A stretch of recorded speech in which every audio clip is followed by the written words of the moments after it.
Hey, hey, you. It's your boy JM, man. Let's do it. But the disappointed in me, the disappointment bring me different energy. I'm a whole be like,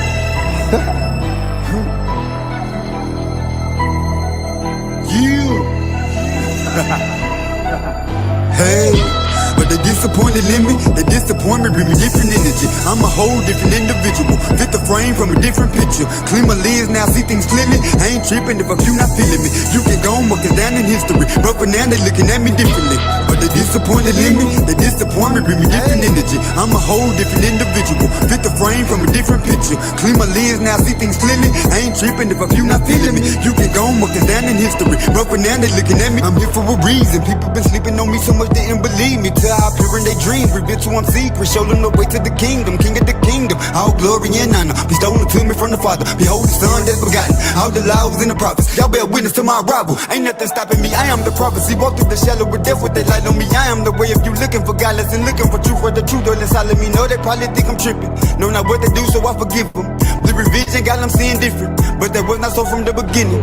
Trying to make them remember me, feed them with energy, give them this knowledge, but will it they envy me? Wisdom sees to bring the principal things, but understanding is the keys to the mysteries that I reveal. Homie didn't think I'm real, so I had to pop a seal. Speak one thing that's above, speak one thing that's beneath me. I ain't trying to hear. Give me the staff, I lead the people. Give me the crown, I be the Caesar. Most of the people just need some guidance. Give them the truth, I gonna free them. Take my accusers, turn them into believers. Take my abuse and turn them into achievements. Take my accusers, turn them into believers. Take my abuse and turn them into achievements. But the disappointed in me, the disappointment bring me different energy. I'm a whole different individual. Fit the frame from a different picture. Clean my lens now, see things clearly. I ain't tripping if a few not feeling me. You can go and walk the down in history, but for now they looking at me differently. But the disappointed in me, the disappointment bring me different energy. I'm a whole different individual. Fit the frame from a different picture. Clean my lens now, see things clearly. I ain't tripping if a few not feeling me. You can go and walk the down in history, but for now. All right. Shabbat Shalom. Yahweh Bashem, Yahweh Shabbat. Welcome to the Lions Den. We got a couple brothers that's coming on here today. We're gonna get a deep conversation about the 12 tribes chart. We got my brother Rabbi Lewis, who has wrote a book confirming. Can you hear me? Can you hear me? Yeah, we can hear you. All right, confirming that. Thank you. Confirming that the 12 tribes chart is exact and fact. He's the first brother I ever met that's willing to even just come on the stage to defend his 12 tribes charts. That's why I have respect for him. Unlike Captain Zariak and them guys like that who run their mouth, but when it's time to, bring that information, they ain't ready for that. So we're gonna go ahead and introduce the panel. We got Yasha Ben Yishrael going against Rabbi Lewis, which is going to be preliminary, and we're gonna set up a debate for the 12 tribes chart. But before we do that, we're gonna introduce the panel. Sister Karima, go ahead and introduce yourself real quick. Oh, she fell off, but there she go. Go ahead, Queen. I'm Sister Kareem. I'm just here for a good preliminary. All right. I don't know what's in store. We're gonna see. And we got Raphael Ben Yehuda in the building. He's been with the Lions Den for over 8 years. Go ahead, Art. What's going on, family? I'm having a problem with my my mic thing here. Okay. I'm charging the other one, but 12 tribes chart, there was never a 12 tribes chart. You know what I'm saying? It came from One West, and their origin was Ethiopian based. Okay. See, so we got our fact checkers in the building. You know what I'm saying? The brother got several books, and later on, after you two get done dialoguing, he got something to say about Jabari. Yeah, I want him. Yeah, bad. You know what I'm saying? Jabari, you got some explaining to do. But we got some explaining to do. Before we get into that, man, let's go ahead and introduce the two, I would say, opponents. You know, we go, brother Rabbi Lewis. He's wrote over probably at least, I don't know, maybe I didn't seen him write over at least 5 books. I don't know how many he's done so far, but I didn't seen about 5 of them. He's a Israelite. I think you're an Israelite, Arab. I mean, what are you, Rabbi Lewis? Go ahead and tell the people. You can tell it better than me. Go ahead, Somebody's got background though. Yeah, we hear you. Go ahead, fam. Somebody got back. Okay. Udu I'm in the Shaitan Rajim. Bismillah Rahman Rahim. Never lie, the most merciful, especially merciful. 1 second. I bear witness to no God but Allah, and Muhammad is his message. My name is Rabbi Lewis, aka Louis Islam, aka Real Islam. A bit about me. Published author. Somebody's got a real bad background. But yeah, okay. About that. Yeah, certainly, mashallah. A little bit about me. I'm a student late Dr. Heather Clark. My background is in parasitology. I'm a parasitologist. My profession, investment banking, and Arabic studies at Temple to Seminar. Thanks for having me on. It's an honor. All right, the brother wrote a couple of books. He speaks a little Arabic. And we got one of the champions in the Lions Den, Yasha Ben Yishrael, in the building. One of the most formidable debaters on the planet. He's feared and respected. Go ahead, Yasha, introduce yourself. And also, this should be pretty good because you speak Arabic too. This is going to be pretty good. أنا أتكلم في العربية أنا أعرفها uh, yeah, you know, yeah, I just said I speak Arabic too, and I understand them. You know, yeah, I speak Hebrew as well. أنا أتكلم في العربية. I mean, وأنا مدبرية إبرية. You know, I speak Hebrew too. You know, so yeah, you know, I study Hebrew history. I study world history. You know, I'm a historian to a degree. As you can see, one of the guys who I studied a lot under is Dr. Ranoko Rashidi right here. You know, my contention with the 12 tribes chart and what we need to do is to lock down a good title that fits the both of our arguments, you know, so we can have room to move and to do and to flex the skill of an art of debate. That being stated, my contention is that I don't believe that the 12 tribes charts that we have today that originated with the One West movement, I don't believe that 12 tribe chart can be substantiated through history. I don't believe that it can be substantiated through facts. No facts support it. You know, I don't believe that it can be substantiated through DNA.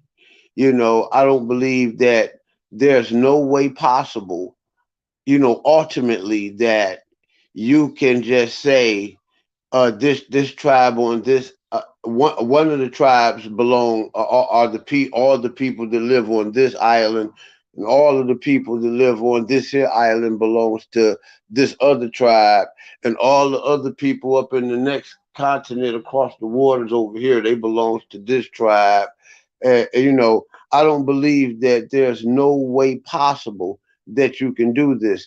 I don't believe that by way of prophecy can this be done, because I don't believe that the people who are calling these quotes in the Bible prophecies, I don't believe from the first place that most of them are even fit to even adequately read the Bible well and to teach it, you know, let alone to call them prophecies. So I believe that by only by conjecture can which is guesswork, defective evidence, insufficient evidence, evidence that lack both quality and quantity, is how they can arrive at this idea that the 12 tribe charts is actually accurate and real and true.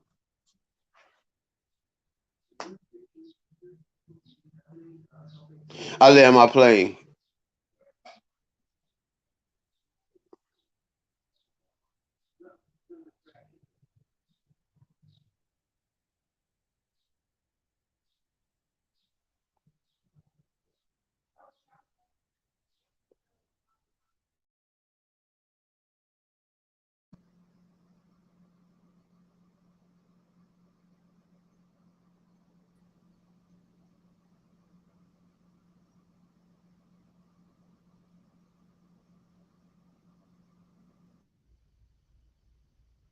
Can y'all hear me?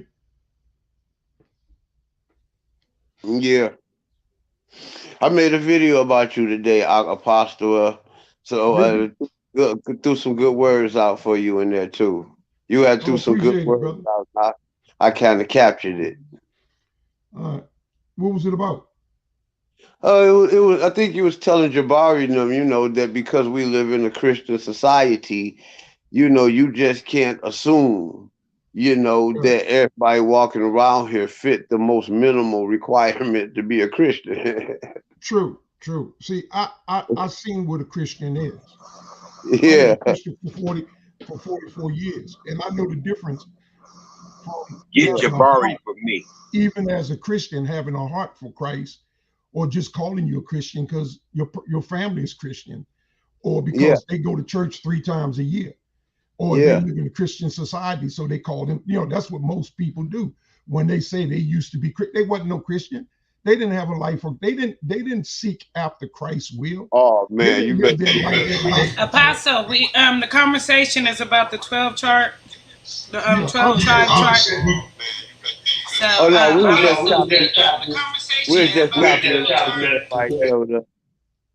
yeah, he just brought that up. I understand. I know that's why I came in, because I'm interested in talking about the 12 tribe chart. But that was just something that Yasha brought up. I was just responding to it. That's all. That's what's up. That's Sarnetta. So no, that's Apostle. So yeah, you go check out the on my page on the Yasha Ben Yishrael page.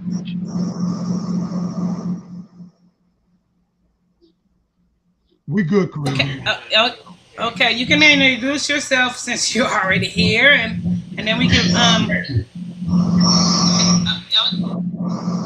There's an echo song coming from somewhere. But yeah, this is your apostle.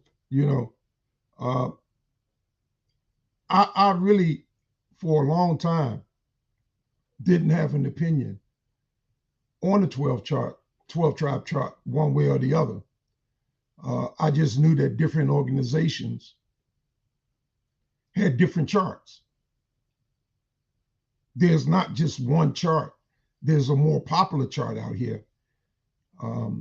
But some of the charts, when you get into some of the smaller nations like Seminoles and stuff like that, they differ in who these people are. I'm having a problem with the chart today because I just don't know how folk know or how they come to know what Hispanic, because they are different type of Hispanic people. You have Hispanic people that are mixed with Negroid people, so-called Negroid people, and you have Hispanic people that are mixed with Iquistadors from Spain. And most of them favor a Mongoloid. I don't like using the word Indian, but a Mongoloid or Indian demeanor, reflection. They look kind of Indian-like. And then you have like those Cubans that are Black, those Puerto Ricans that are obviously of a Negroid backing. You could tell the difference in them. You can see the difference in them. So I just have a problem with that, man. I just don't know how. I understand about Estra and Azareth, the other land, speaking about America, and how the 10 tribes may have came over here before Judah came. But I'm interested in hearing, I understand Shasham has some information on the other 2 wives of Jacob. Always just knew them to be bond women. Not necessarily the same as Leah and Rachel. But if they were of a Negro type, like Leah and Rachel, then that should be that all of us should basically look similar or look alike, like most Negro people. And Negro people, I'm not talking color of skin, because Negro people can range from the darkest dark to sometimes the lightest light. I do believe, and I do accept, as the Bible speak of, we are at the seed of our father. We, as in Israel, we're from the house of our father. That's how we identify. Except in the case where the two sisters that had no brothers, and they sought Moses for their father's inheritance, and he permitted it to be so, because there were no men in their family. They received their father's inheritance. But they received their father's inheritance, not their mother's inheritance.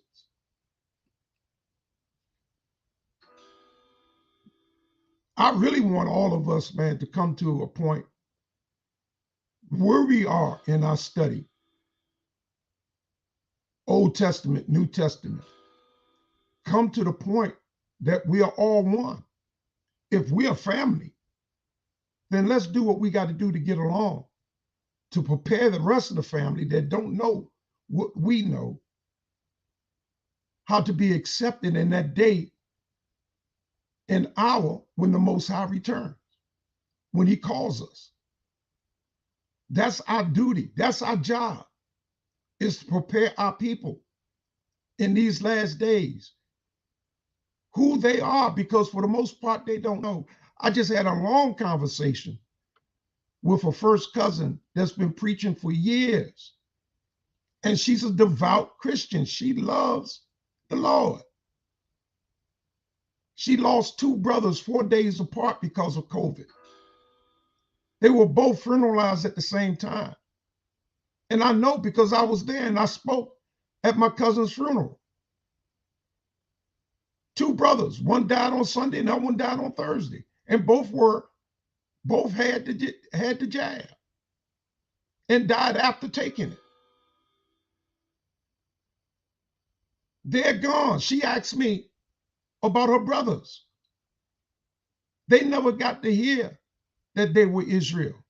And I told them what I think. And what I think is what I think. The Lord only holds us responsible for that which we know to do and don't do.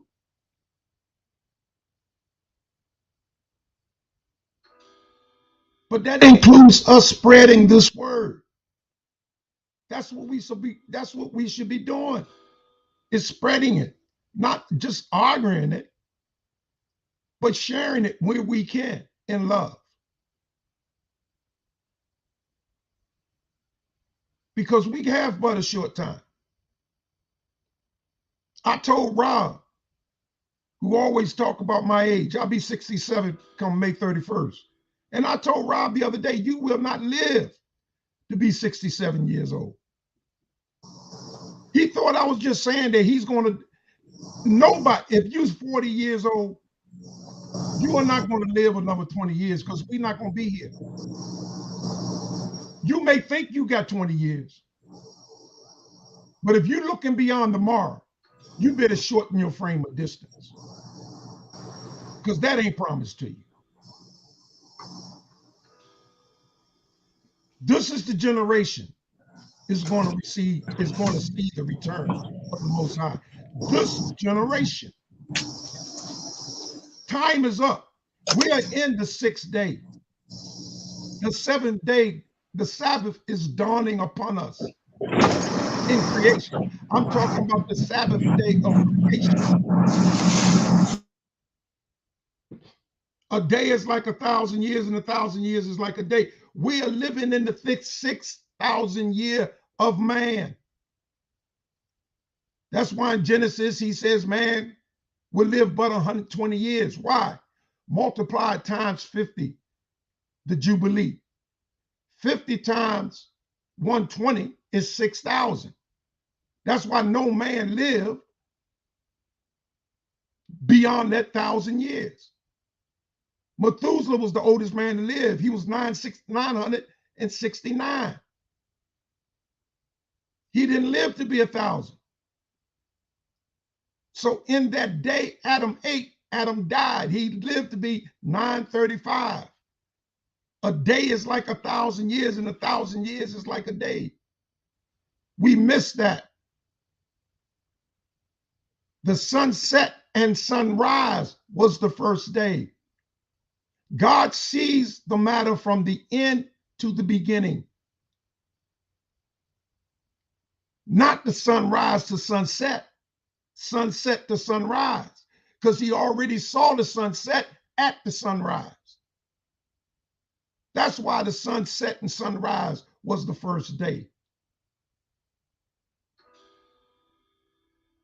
And that's what a day is. A night is separate from the day. But because of the Gregorian calendar, we're mixed up.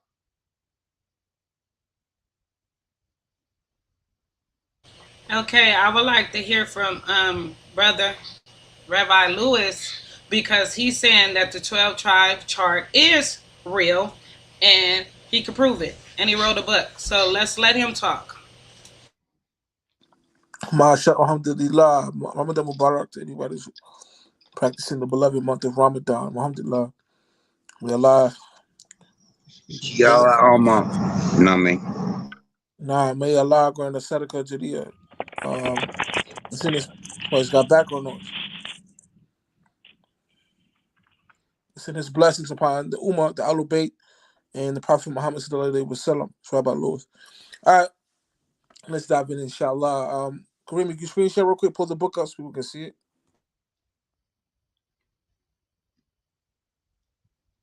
You want me to screenshot, or you just want me to pull that file you sent? No, just if you can screen share the book, I sent it to you on Facebook about 10 minutes. All right, give me a few minutes. Peace, what it be like? Peace, brother. Shabbat shalom to the Hebrew Israelite.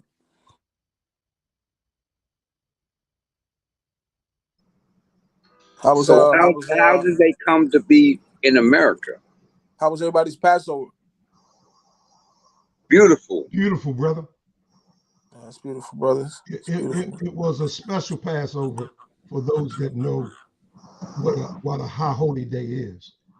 Who gives a shit? Excuse me? But how did it come to be in America? What? The Shabbat? Are there scriptures in America? There is in scripts in America. The oldest. Written. Matter of fact, the oldest form of Paleo-Hebrew, Abayat, is written on the stones in Alabama. Alabama, okay. In Alabama. I heard somebody say that. The word Shammai, the script, you can't read it. You can make out the word Shammai. But I was asking, where is the oldest biblical, like the words? It's not there. It's from a slavery. What happened was, each religion you have, somebody was a rulership. When the rulership happened, they created their god and they put it on them, and people choose to believe in their god that they created and put it on them as a conqueror. Okay, well, tell me about the doggone tribe. They wasn't conquered. No, we talking about the Hebrews. No, we talking about the Christians. Hold on, brother. Hold on. Let me say what I'm talking about first. Then we can get where you're going. So we talking about the Hebrews. We talking about the Christians, and we talking about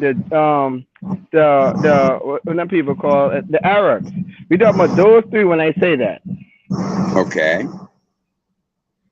So where's their DNA that comes from America?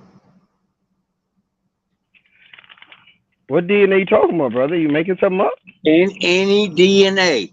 The oldest DNA is the Khoisan tribe.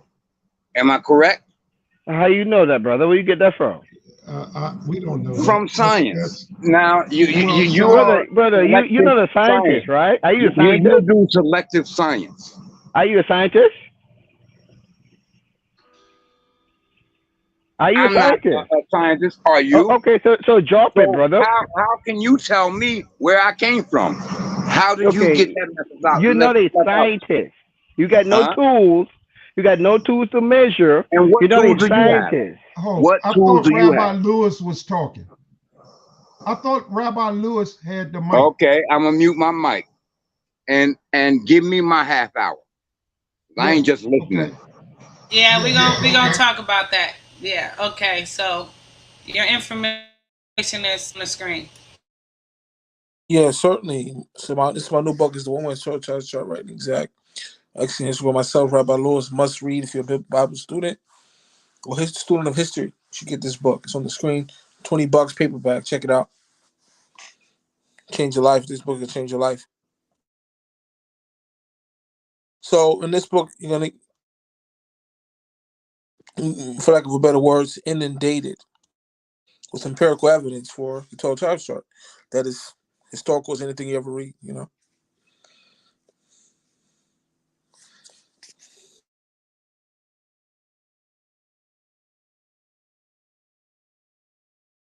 Okay, Hello. explain to it. We still listening. We trying to get some details of this Certainly, book. yeah. Certainly. I'll go if I got the floor. No problem. Mashallah. Yeah. So the Jews being black. If I could talk a little bit about that. Something called the Mishnah, which is a 4th century Jewish text. It's called the Mishnah, not to be confused with the Midrash, the Mishnah, right? It says in the Mishnah that Abraham, and Sarah, you know the story, they was in Egypt. It says in the Mishnah they were in the land of the ugly blacks. So at the time, the Egyptians were black. So it says he was in the land of the ugly blacks. And that Pharaoh, remember Pharaoh wanted to marry Sarah. Abraham told Pharaoh, this is my sister, because he was scared he was going to kill him. No, only thing is she was 7 years old when this happened. So why would you want a 7-year-old woman? I don't know. But anyway. So Are you the Native American type dude? I'm sorry? I'm asking. I'm just asking. Are you the Native American type dude? You're saying it's happening in Native America? What do you mean? I'm confused. Elaborate what you mean by Native American I'm Jews. asking. Did this happen in America, or did this happen Oh. in Iraq? Oh, no. Well, the Bible says I'm asking you, bro. yeah, I'm I'm gonna answer that. asking you I'm because gonna answer that. I'm asking you, bro. Yeah, I'm gonna answer that. Just mute your mic because you got bad Did it happen in America or Iraq? I'm gonna answer that. Just mute your mic for a second. You got bad Oh, background noise. Yeah, so as the Bible says that Abraham was from Ur, Chaldea, where Ur didn't exist back then. So, I built the case that Ur was actually in Egypt. But anyway, mute your mic for a second, brother. You got bad. Yeah, you got back echo in your background. That's why I'm keep muting your mic. But I'm gonna let you talk. But no, this is not a debate. This is a preliminary hearing. I don't know who is that. It says Facebook user, but yeah. Yeah, so certainly. So if you read the Mishnah, got background. Go ahead. Yeah, Mishnah. If you read the Mishnah, it says that Abraham was in the land of the ugly blacks. The Egyptians were ugly and black in the Mishnah, and that the Jews were white, right? So let's go for it. If you want to read the Mishnah, I remember watching the YouTube video years ago, and the brother, what's his name? He was a Moor. He said the Moors were race traders, but he brings out in his work how the word India means black, literally. So the word India means black. He brought in this work, right? Anyway, so Tacitus said that the Jews were Ethiopians, but Rabbi Ishmael in the Mishnah said that the Jews were neither Germani nor Cushi. is Ethiopia another Okay. place? Okay, Eric. Yeah, so Rabbi Ishmael said that the Jews were neither Germani nor Cushi, meaning they were neither white or black, but they were boxwood complexion. And this is in the Mishnah as well. Me being a rabbi, I read the Mishnah. So Rabbi Ishmael in the 1st century said the Jews were neither Germani nor Cushi, but were a complexion in between, like a boxwood complexion. If you work in timber, you see what boxwood looks like. It's like a brown complexion. But he said the Rabbi Ishmael said the Jews were neither Germani nor Cushi. Of course, it's debatable if those people who were there were Jewish or not. So a lot of Hebrew Israelites, and I use the floor to this. Check the book out again. They used Judah Parfit's work. Judah Parfit wrote a book on Saturday Jews were black. But it was the only issue is the book is written in French, right? So when you see the word black in Judah Parfit's work, there's a French word for black, which is Basanti. The French word Basanti doesn't mean black as we see today. Judah Parfit's translation says the Jews were black. But of course, this is a modern invention. Black, Negro, Mongoloid, Caucasian was designed by a guy named Joseph A. Blumenbach, who was a racist. He came up with the Mongoloid, Black, Negro, Caucasian nomenclature. And, some black people are also considered Caucasians. Some white people are considered Negroes. So this is a faulty model. So they go to Judah Parfit's work, and it says in Judah Parfit's work, he wrote a book on the Jews being black. And it says the Jews were black. But the word, look at in the French, was that the word there is Basanti, which means a tan, pale skin complexion.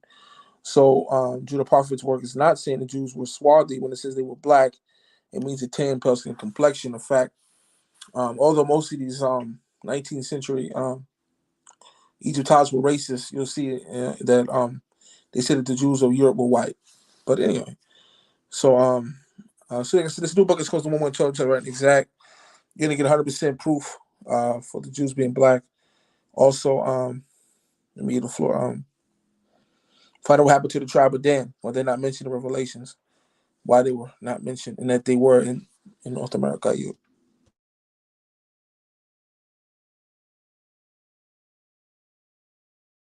Whoa. Isn't the tribe of Dan the Limba and the South Africans? The Limba tribe. It's not the Limba. It's yes, not the the Limba Limba. tribe. Yeah. Well, they have the Kohan monohaplotype. That's the dominant haplotype. Some of them have been considered African. Some of them are considered monohaplotype. Yes, go ahead. Kohan is a European. The word is Kahan, Kahan. Yeah, it means priest. Yes. Right, but not Kohan. Kohan is a European dialect, a German dialect. Well, okay. Well, let's play that game with you. Hold on. Stop there for a second. Stop there for a second. Let me address what you just said. Only issue with that, Moses didn't speak Hebrew. He spoke Proto-Synodic. If you look at the Proto-Synodic script versus the Hebrew script, it's totally different. It's a totally different language. All right, let me read something to you, man. This is out of the book of Jubilee. Hold tight. You just said he didn't speak Hebrew. So I'm going to show you. Let me say one more thing. Let me give the mic. In fact, Bart Ehrman, who's a PhD in New Testament theology, has a blog site. Right? He's a atheist, man. He's a PhD though. He's a PhD. I don't care. He's an atheist. He doesn't believe in God. Certainly, but he's a PhD in New Testament studies. I don't care if he's a PhD. Okay. Okay. So it doesn't matter. There's a lot of PhDs. All right, hold on. There's a lot of science people. Yeah, so he's not skilled. And they're wrong when it's science. Our brother, hold on. He's not skilled in Torah, so he called up his friend who's from Tel Aviv University. And he was like, because he said, what did Moses speak? Because he's not qualified to talk about Hebrew. He's not trained in Hebrew. He's trained in Greek. So his friend was like, yeah, whatever Moses. I'm looking to the word of God to see what Moses bro, I'm almost done. Please have some decorum. I'm almost done. I'm going to give the floor. I want to let you speak. So he called his philologist friend, or philologist, and he told whatever Moses spoke, we don't have anymore. He actually told him that. Pardon me. Whatever Moses spoke, I can show it to you today. And so like I said, let me give the floor. Moses spoke Proto-Synodic. He didn't speak Hebrew. Hebrew didn't exist to the 10th century. Moses lived in the 14th, 15th century. You got to remember, BC goes backwards. So 15 comes before 10. Moses lived in 15, between 1550 and 1450. Yes, correct. So right, BC. If you look up when Hebrew came into existence, and the Abayath been in existence since 3200. Right, so the Hebrew language didn't exist to the 10th century, and I can prove that. I can show. No. That's just modern. You're going to continue to cut me off, so go ahead, bro. I'll let you speak. All right, no, because see, I mean, you're constantly saying things that are wrong. You're saying them like they're true, but this is what the Bible says. This is 12th chapter Jubilee, and I shall bless thee that bless thee, and curse them that curse thee, and I shall be a God unto thee, and thy son, and thy son's son, and to all thy seed. Fear not, from henceforth unto all generations of the earth. I am thy God. And Yahweh, our power, said, or the Lord God, opened his mouth and his ears. He that may hear and speak with his mouth, with the language which I have been revealed.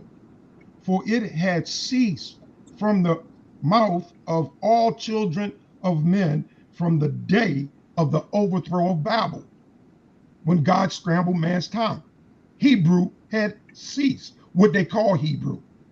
Hebrew is a Greek word, English translation from a Greek word, Ivri. I'm talking about Abaya, from the man Abba. So let me finish.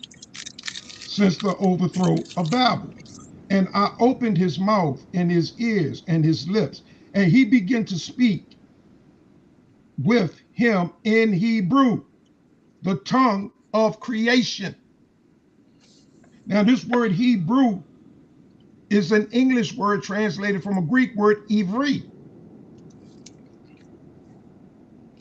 Okay, but we know the correct word is Abba. It comes from Eber.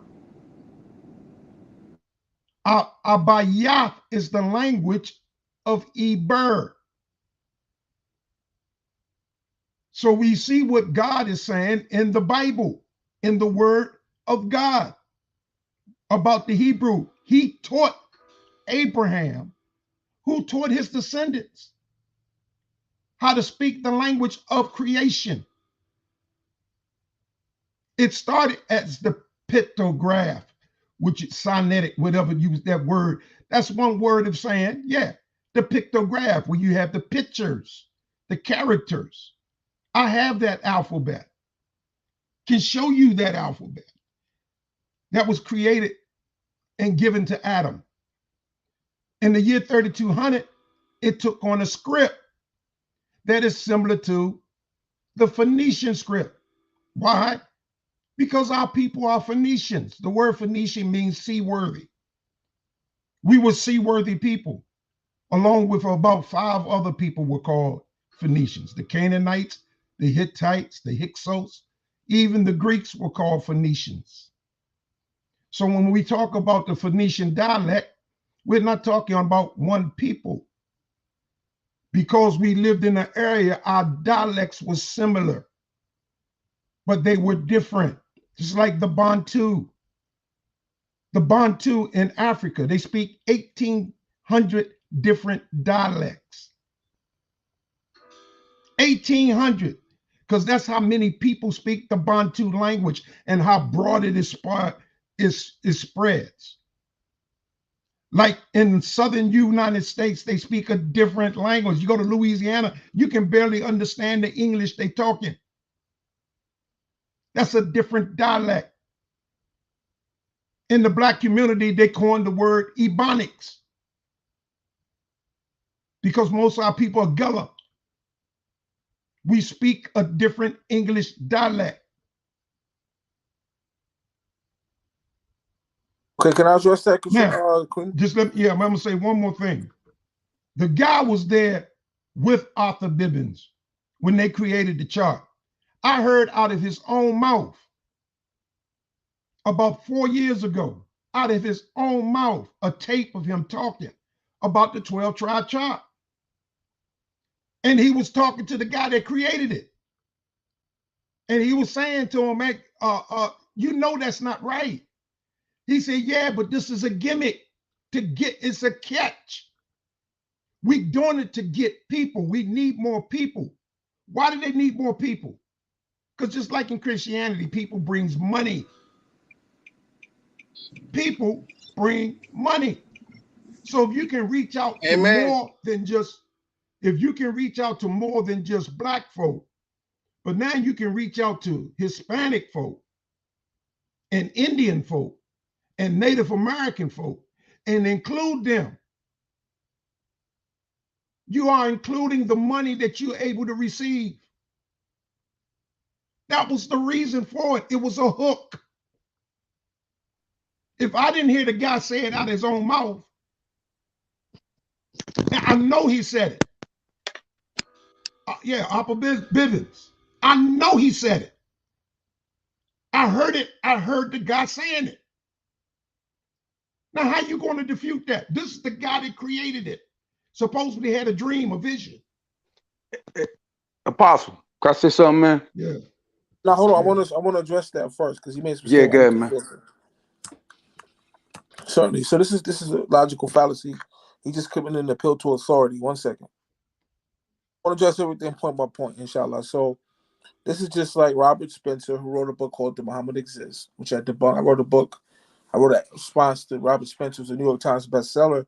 He wrote a book, "The Muhammad Exists," right? Well, why did I bring that up? His work is based on Haggard's by Patricia Crone. And Patricia Crone has come out and denounced her own work, right? But, of course, Robert Spencer still hosted her work, despite the fact that she said Muhammad did exist, and he said he didn't.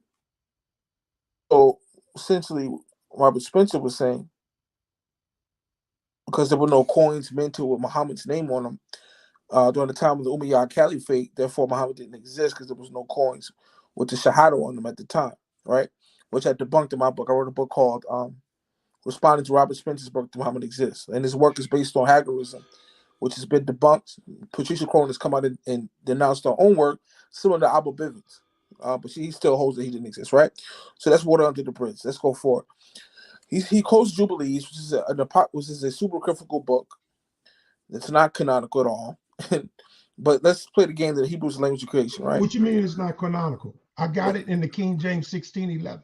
What are you Jubilees talking about? is in the 1611 KJ Bible? It's in the 1611 KJ Bible. Yes, sir. Okay. Along with the Vulgate. Cool. And along with any other Bible, by 2 or 3 other Bibles that were written before the 1500s. Certainly. Okay, what are you talking about? I'll address that. So no problem. So let's say that's true. Oh, now you're going to address that. Certainly. See, so you playing games now. Who gets to decide what is canonical? Certainly. So please let me respond. Who gets to decide what is canon brother, and what relax, is not canon? Brother, you can't keep cutting me off, brother. I'm answering that. So, brother, but what you are saying, you are making stuff up as you go. You have to let him finish, Apostle. You have to let him finish. Thank you. So let's say Hebrew language creation, right? The thing is, Proto-Synodic predates Paleo-Hebrew. The script is totally different. We can look at it right now. You'll see the Proto-Synodic script is radically different from Paleo-Hebrew. In fact, if I was speaking Paleo-Hebrew, brother, come on, man. If I was speaking Paleo-Hebrew and Reverend was speaking Proto-Synodic, we wouldn't even understand what each other was saying because the script is that different. The Proto-Synodic script and the Paleo-Hebrew script is totally different. So let's say the language did exist in creation. That's fine, but the script didn't exist. The Paleo-Hebrew script didn't exist yet. It's a different script. Same language, different script, right? Okay. He quotes the Apocrypha, which, of course, 1 second.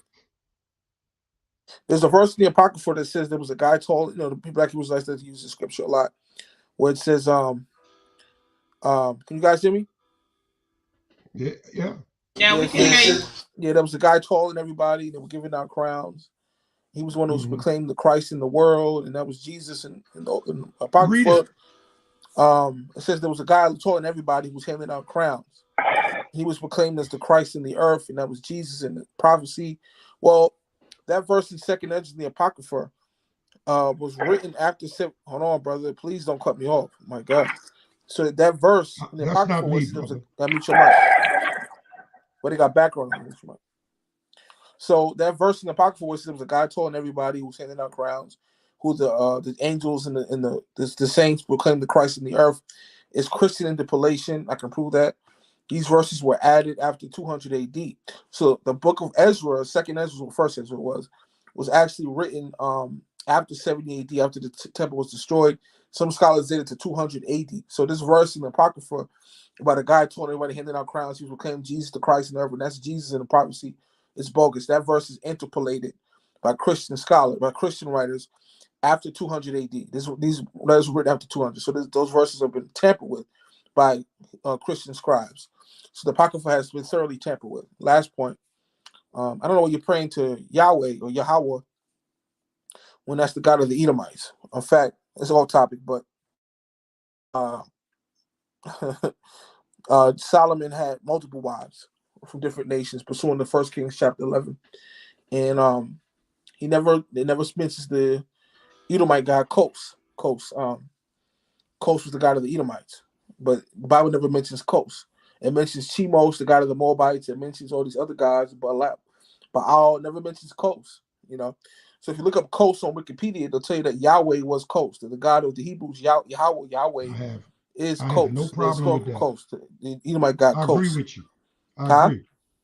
I agree. Yahweh is no different from El. He's a Canaanite deity. I agree. No, he's not a Canaanite deity. He's an Edomite. Yes, he is. Okay, let's play this. Let's play a little of this video right here. So,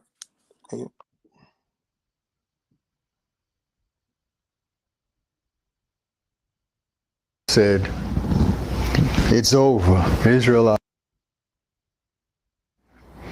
Well, about a year after I saw Nasi Yaakov, Chief Counsel Daniel said, it's over.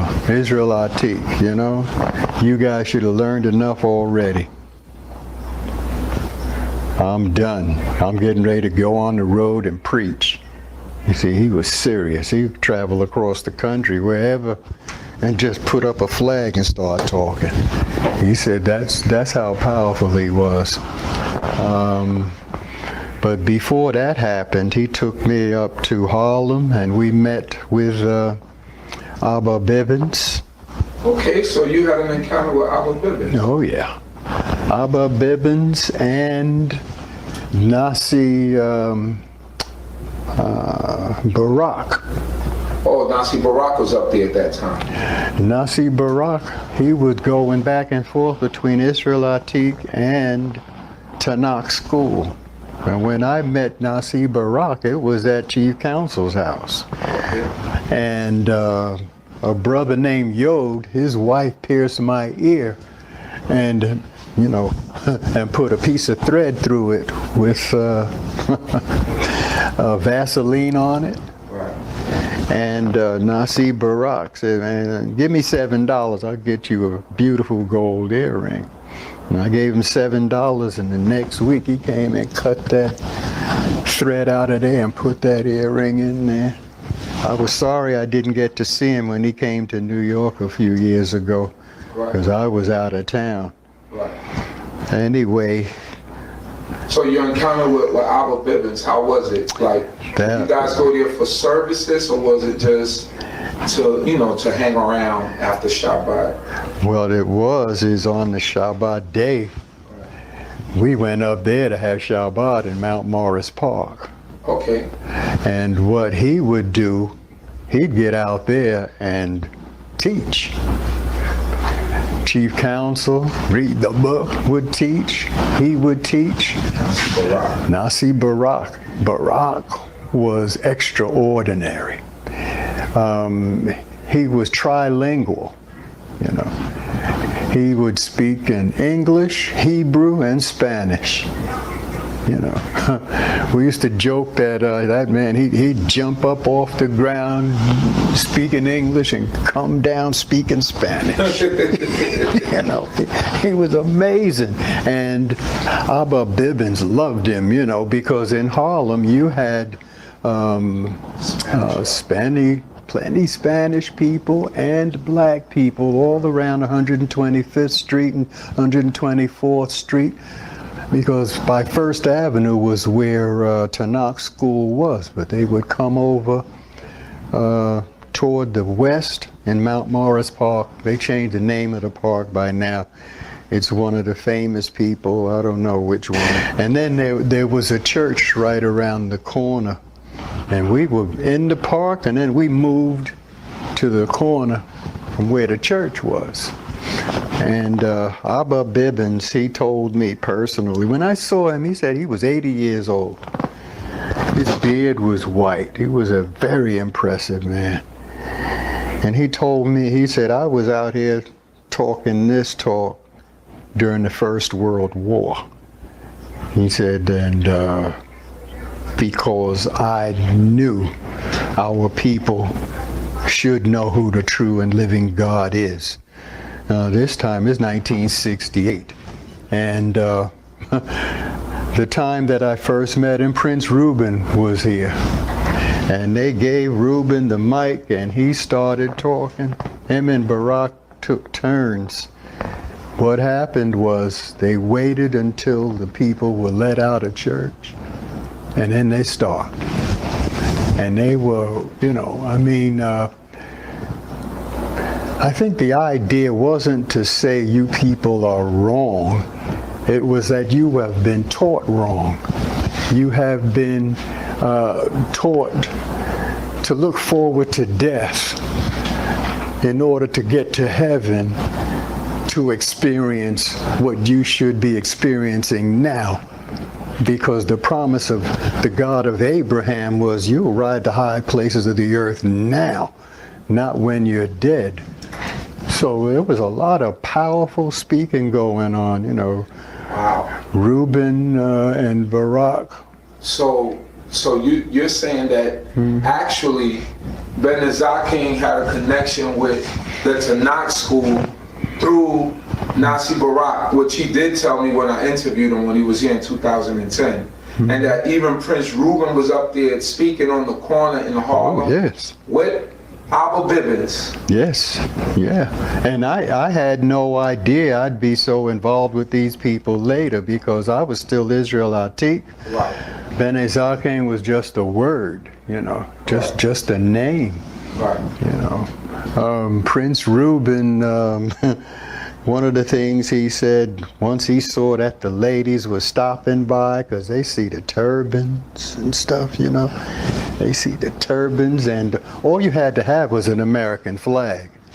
Right. You put up an American flag and the cops wouldn't bother you, but if you got out there and started having some kind of a gathering without a permit of some sort, there would be trouble. But they just put up American flag and start talking. And Prince Reuben was saying, yeah, and this woman told me, she said, I got a line in my bosom. I got a telephone in my bosom and I talk to the Lord. Yes, I do. I go straight to the Lord every day. And then Prince Reuben said, now if that babe got a line in her bosom like that, she gonna put Bell Telephone out of business. and all of the church people decided they wasn't going back. Hey, y'all playing this whole video or what? They was out there cheering. Yeah, oh man. He said there ain't no sweet by and by. It's in the here and now. It's getting to the part. That pork chop preacher just taking the money. Y'all got to understand, there's no pie in the sky in the sweet by and by. Oh, Lord, that boy talking, ain't he? And then when Abba Bibbins get up with that impressive voice and that stately manner and that white beard. And he also used to wear a turban. And he wore a white turban. And he, when he starts speaking, our people were, and always were in those days, intent on bowing to the gray hair. It was like, that's it. They said, we're now going to hear from our elder and our teacher. And he'd stand up there and he'd start talking and say, and I can prove it with that book you got right there in your hand, And anyway, that was a great experience. I went up there a couple times. And one time we were over there and they had the charts up. And they had the charts that said, if you're Jamaican, you come from this tribe, and if you're from Barbados, it's that tribe, and boom, boom, boom, boom. And read the book, said, hey, come on, Pop. What is, that ain't right. He said, of course, Danny, I know that's not right. He said, but that's the hook. That's how we get them into place, and we wire them up to what's true. Well, years later, after he passed away and his sons and all of them, they either died or moved away. The Tanakh school began to teach those things as truth. This is the truth, you know, and well. Bam. Can I respond to that? How can you? Man's an eyewitness. Yeah, go ahead. First of all, you taking this Negro's word for this. I think he's an Old Testament, right? Yeah, more You're than taking your his word. word for this. You don't know if Abba Bivens really said that. This is Apostle, let him get it in. Let him speak, please. Mute your mic. You're taking this old Negro's word for this. You don't know if Abba Bivens really said this or not. This is his claim about what he said. Second thing, Abba Bivens didn't even create the chart. It was Ariel created the chart, not Abba Bivens. What year did Ariel create it? Because I know. That's one under the brick. We're not discussing that. We're discussing Abba Bivens making a statement. Do you know where that concept come from? Get him out. Get him straight, Jonathan. All right, let me tell you first and foremost. I'm gonna tell you how it came. Hold on, before you go for it, let me make it crystal clear. Yeah, go ahead, man. Go ahead. Let me finish my point. Cut me off. So, I was with Great Millstone for 12 years. Great Millstone under Elder Tahar. That was my camp leader when I was up in there on 44th Street in Broadway. Yeah, I used to be Great Millstone as well. I was with Great Millstone for years. So anyway, I met the elders in person. I used to be under Tahar, so I know what I'm talking about. Y'all create the chart, not Abba Bivens. What are y'all talking about? Last point, I already dealt with this. For example, Patricia Crone, who wrote the book Hagarism, which Robert Spencer, who's a New York Times best-selling author, based his work Did Muhammad Exist on. Do you saw all of his research? His incredible research that he did? Because the person he got it from said that Muhammad did exist. Do you then disregard all the empirical evidence that he gave that Muhammad did not exist? Not that I agree with him, but he did bring forth some very good information. So you throw the baby with the bathwater? Do you throw all Robert Spencer's research because his book is based on another book? Hey,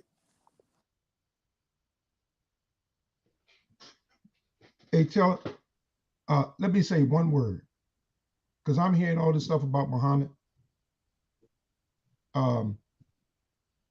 Blank Muhammad. Okay? Muhammad was a man like you and I, who is dead, who was born in like 570, died in 635 AD. He's dead. I don't care about no Muhammad and his start of a religion that he went to the white Jew and offered it to them first, but they rejected him. You want to hear that mess, man? Go ahead, tell him. First and foremost, when Ariel used to work construction, he got hurt mid in the 60s. I don't know, might have been like 1965. He was bedridden for like 3 years. Now, he got this idea to create this chart from a book called British Israelism. All right. Now, like he said in the video, the reason why the chart was created because Abba Bivens was going by the people that lived amongst us in the community. There was Hispanics in the community, Dominicans, Puerto Ricans, might have been Cubans. So that's what that idea came with the chart. Now, Ariel brung this chart back to him about, I don't know, 68, 69, and Abba Bivens agreed on it, okay? And when you look at the chart, you can tell it's fake. I can tell it's fake now. But when I was in there, I really didn't look at it that way. All right? The first 3 tribes you can clearly see is Negro. From 9 on to 12 is a mixture of Indian and Hispanic. Come on, man. It's a hook, just like the brother said. I believe that brother, man. The brother met the man. He talked with him, sat and talked with him. All right? Ain't none of us can question that. Because a lot of us on this panel wasn't even born. I was a baby when he was saying this. He talked with him on this. And Apostle too was a young boy, 1968. About 4 or 5 years old, right, Apostle? No, I was a little older. In 68, all right, you was older than that. I was like 12. Hey. I mean, not 12. I was like 2 years old, maybe 1. Yo, Apostle like 98 years old right now. Who? Apostle like 98, bro. Put respect on his age. Whoever that is, trying to man, be funny, man. Smart with me, man. I'm 60. I'll be 60. Cut it out. Just us. That's just us. Yeah. But anyway, can I finish? Anyway, this idea came up, man. This idea came up. Listen, just like I said, man, Ariel was going by what people around the neighborhood looked like. All right. Now, if we clearly read the scriptures, the scriptures tell you the fathers of Negro persuasion, and his son of a Negro persuasion. Now, how the hell they gonna be of a Negro persuasion, and the angels too, and only 3 of the families gonna be of a Negro persuasion? Nah, man, it don't make no damn sense. The chart is fake. Right? I was in there when Ariel told us personally the year with the world was gonna end in the year 2000, January 1st, 2000. He told us this 12 o'clock that Christ was coming back, January 1st of 2000. That was wrong. So how can this chart not be wrong? The chart is wrong as well. Didn't Sakari from Sakari just do a video debunking that? What? Didn't Deacon Sakari go to the Hebrews? Alizar was I know personally, or semi-personally. He just did a video debunking the 2000 that Ariel taught that, but I didn't see the whole video, so yeah, I'll digress. Yeah. Well, we know Ariel taught that, man. Yeah, because I was in there. I was, yeah. I said, and we also know that the scriptures precisely tells us not to do any kind of prognostications about the return of Christ, because Christ doesn't even know. Well, so how's anybody gonna make? I'm good friends with a brother from Y'all Righteousness under Elder Yehuda. You guys from Chicago. I don't know if you know the brother. You guys know that brother? He's an elder from Chicago. Yehuda Ben Yishrael from Y'all Righteousness. I'm in Chicago right now. You know brother Yehuda from Y'all Righteousness? He's got a pretty big following. You guys ever heard of him? Yehuda? I'm in actually Gary, Indiana. Yeah, so he debated Message of Truth. Rest in peace from the Shield Squad. You know, he died from COVID or whatever. But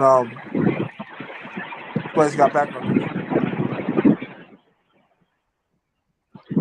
Brother, yeah, okay, yeah. So Yehuda from Y'all Righteousness actually made a false prophecy as well. And he's an Old Testament based Hebrew. He said that we will be back in the land in 2016. Because I know some people from Y'all Righteousness personally. I'm not gonna say any names, but he's a false prophet too. So it wasn't just one West making false prophecies. You had other Hebrews like camps like Y'all Righteousness making false claims as well.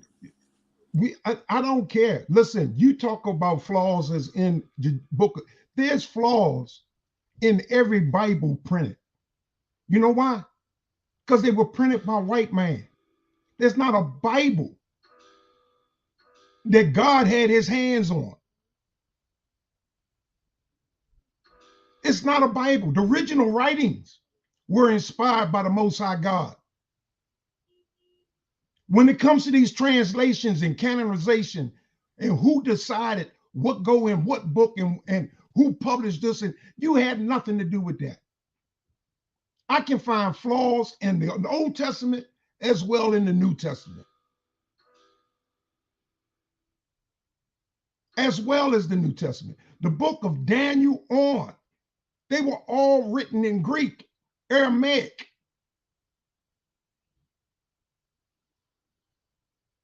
Every one of, none of those books were written like Psalms or Psalms of Solomon, the Psalms of David, Kings, Chronicles. Those books was written in Hebrew, what we call Hebrew, in the Paleo, the original language. Not those books, the individual books, not the collective of books. I don't care if you hold a Tanakh in front of me. It has flaws in it. Jeremiah 8:8 tells us that. The lion pen of the scribes changed the law. That's why we have a Holy Spirit. Man is not our teacher. The Holy Spirit comes from the Most High. The Raka Kodesh comes from the Most High to guide us into the truth. Whenever you find truth, it's because of the Most High. It comes to you through the Spirit, not through the mind or the intellect. Your intelligence ain't worth a damn. Your knowledge comes from God through inspiration, just like it did to the prophets. The same way. That's why we can't boast in what we know. Because everything we know It comes from the Most High. It's his word that lives on the inside of us and is alive. It cuts and pierces the hearts of men to the changing and the bringing on of faith. It makes us complete in the Most High. The word does the washing that baptism never could do. It is the washing and regeneration of the word.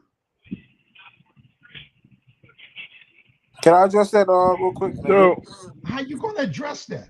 Address it, man. Yeah, if I can He's address a that, bad boy. Karima. Yes. Can I respond to that, Karima? Go ahead. Go ahead. Okay, thank you. Okay, so 3 things. I'm a student of Ty Lopez, and I'm Alex Moore, PhD. Ty Lopez just acquired. He's my mentor. He owns Model Sporting Goods, Radio Shack, Model Sporting Goods, Dress Barn, Pier 1, Steinmart. He took all these distressed brick and mortar companies from the e-commerce. But I just want to bring that up because although he's supposed to be the marketing guy, he's big into psychology. I'm one of his students. He always told us, there's a book by Kyle Musashi called The 25 Cognitive Biases by Kyle Musashi. He shows how in his work how the human psychology has 25 cognitive biases. And Kyle Musashi's book is excellent. It's called 25 Cognitive Biases by Kyle Musashi, right? He has the clinical studies that he did, how human psychology has 25 cognitive biases, right? So you gotta be careful because human psychology has 25 cognitive biases. So why I say that? A lot of these Negroes, these old Negroes, like the idiot that you just played, sorry to say it, they're bitter because before Ariya and his father, UPK was non-messianic, actually. I believe Masha was non-messianic, meaning they didn't believe in Jesus Christ and Nazareth. So a lot of these old fools that were at the old school before Ariya, around Ariya and Ariya's father, they were non-messianic. They actually were they didn't believe in Jesus of Nazareth. They were non-messianic. So a lot of them were very bitter with Ariya because when Ariya came, that's when the school became messianic. Before that, the One West schools were non-messianic. So that's what I like to add to the bill is that it's just not a word is in a person and the person transformed through a word. The Creator Himself is in a person being a character. So each individual is a character of the Creator Himself. So not a separate thing going in the person, as if the person has his own thing going. Yes, there are personalities out there, which I agree to growing up on the physical earth.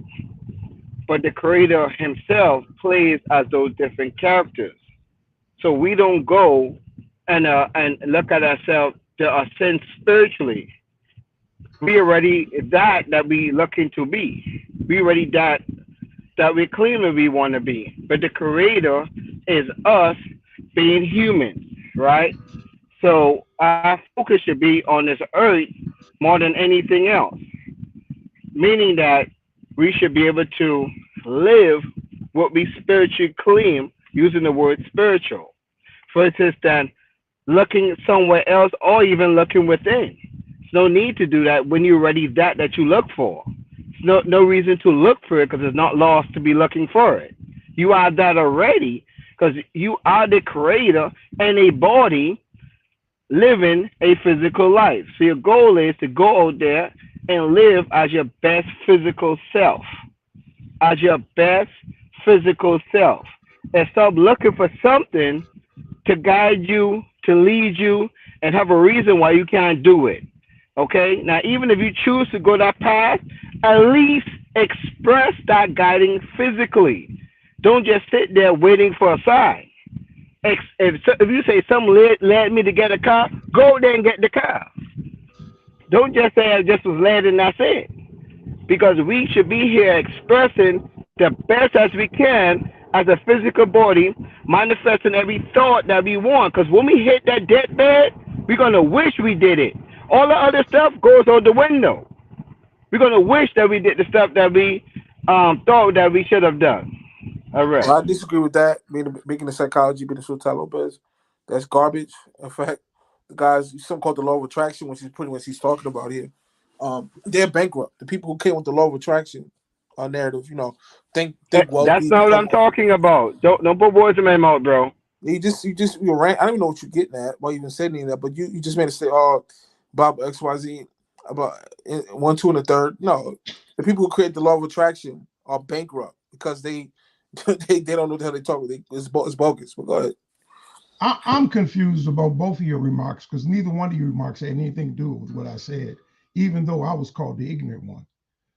To respond to what I said and not talk about what I said, because I never mentioned at all. I did address you. I said, no, you didn't, sir. Let me finish. Let me finish, sir. You did not address me. I talked about what was in the scripture as far as who is our teacher. You didn't address that. I talked about how great God is, not how great we are. There's 9 people on this platform. According to this word, 3 of us are going to make it in. Now, who that 3 is, I don't know. But the rest of us ain't going to make it in, according to that 2/3. So we can dwell on this world and the things that consist in this world. Like my brother said, if you want a car, go get it. I'm not talking about wanting anything, but get the hell up out of here with my sanity and my soul intact.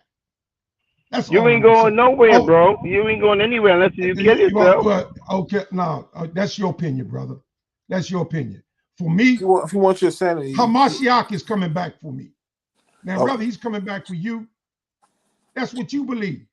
You believe what you want to believe. I believe he's returning.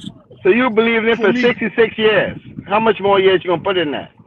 I didn't believe it for 66 years. I believed it for 44 years. Hey. Because see, I spent 25 years being a fool. I spent 25 years being a fool. See, just because I've been on this earth 66 years, I ain't been always doing the right thing. If you want your sanity, but I do my best to do the right thing today. If you want your sanity, because I want to please Yah. I want to please my wife, and I want to please my family. Yeah, if you want to please your family, show them a better way. And I want to show them a better way of living. That you don't have to be destructive to your body and to yourself. You don't have to desire the things of this world.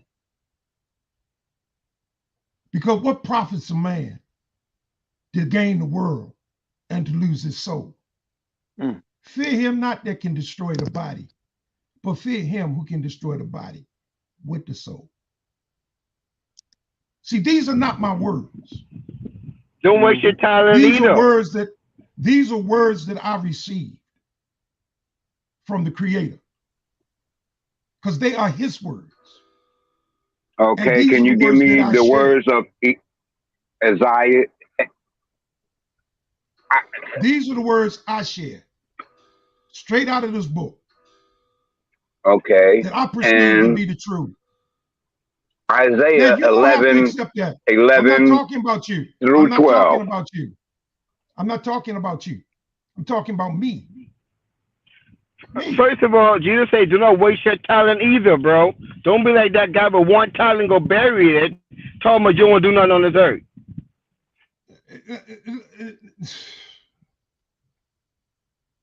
That would be a fool to bury your talent, man. Your talent should be used to glorify God, not to glorify you. That scripture got nothing about glorifying God. He went out and doubled his talent. Everything has to do with glorifying God. You glorify, brother.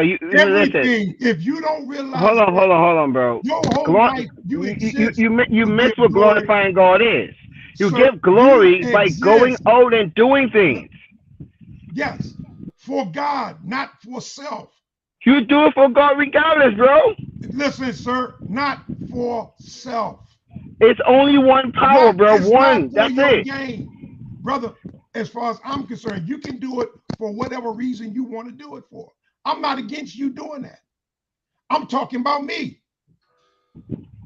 I do it for the glory of God. Only. It's now, only if you got one a problem power. with that, if you got a problem with that, then you just got a problem. Because you can't change that in me. I'm not one but exist to changing give them in him. you. Well, then, right. So why are you talking? Why are you I'm talking. interrupting me? Why are you interrupting me? Trying to change my thoughts. I just shared. Bro, with you've you. been talking all Right. day. I ain't get a word That's in. right. That's I ain't right. get a word in. And I'm gonna be quiet in a minute. I was just making a statement. And if you allow me to make but now you, bro, you've been talking all this time. I've been listening. Listen, sir. That's right. But I got a chance. All right. So when does somebody else get a chance to talk? I'm about to end. When I end, you can all talk. Right. Okay. All right. I'm just saying, when you interject into what I'm saying, you're saying I'm wrong for feeling the way I feel. I exist to give glory to God. That's my purpose. Now, you got a different reason why you exist. You have the right to have that reason. I ain't.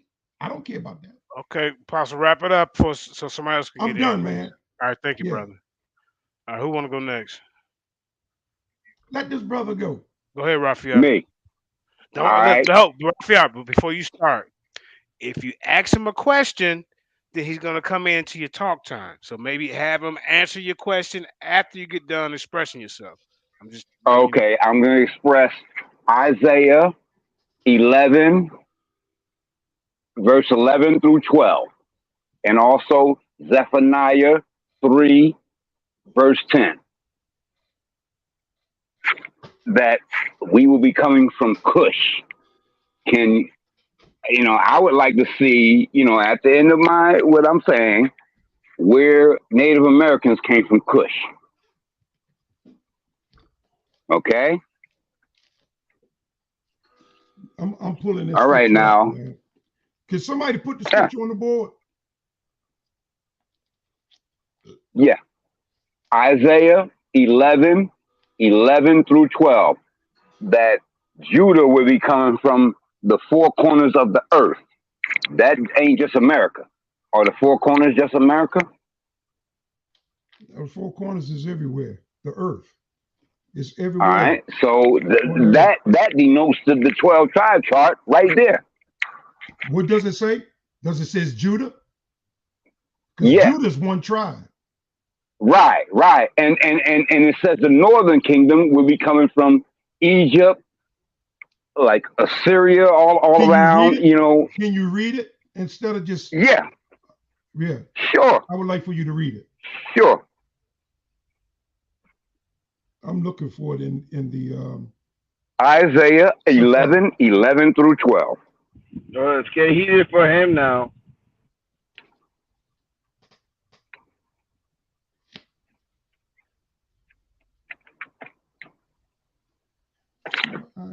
Matter of fact, I do it with my other phone.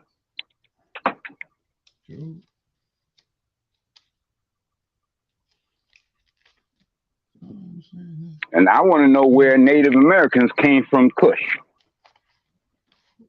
I don't know who said they did. Isaiah 11 through 12.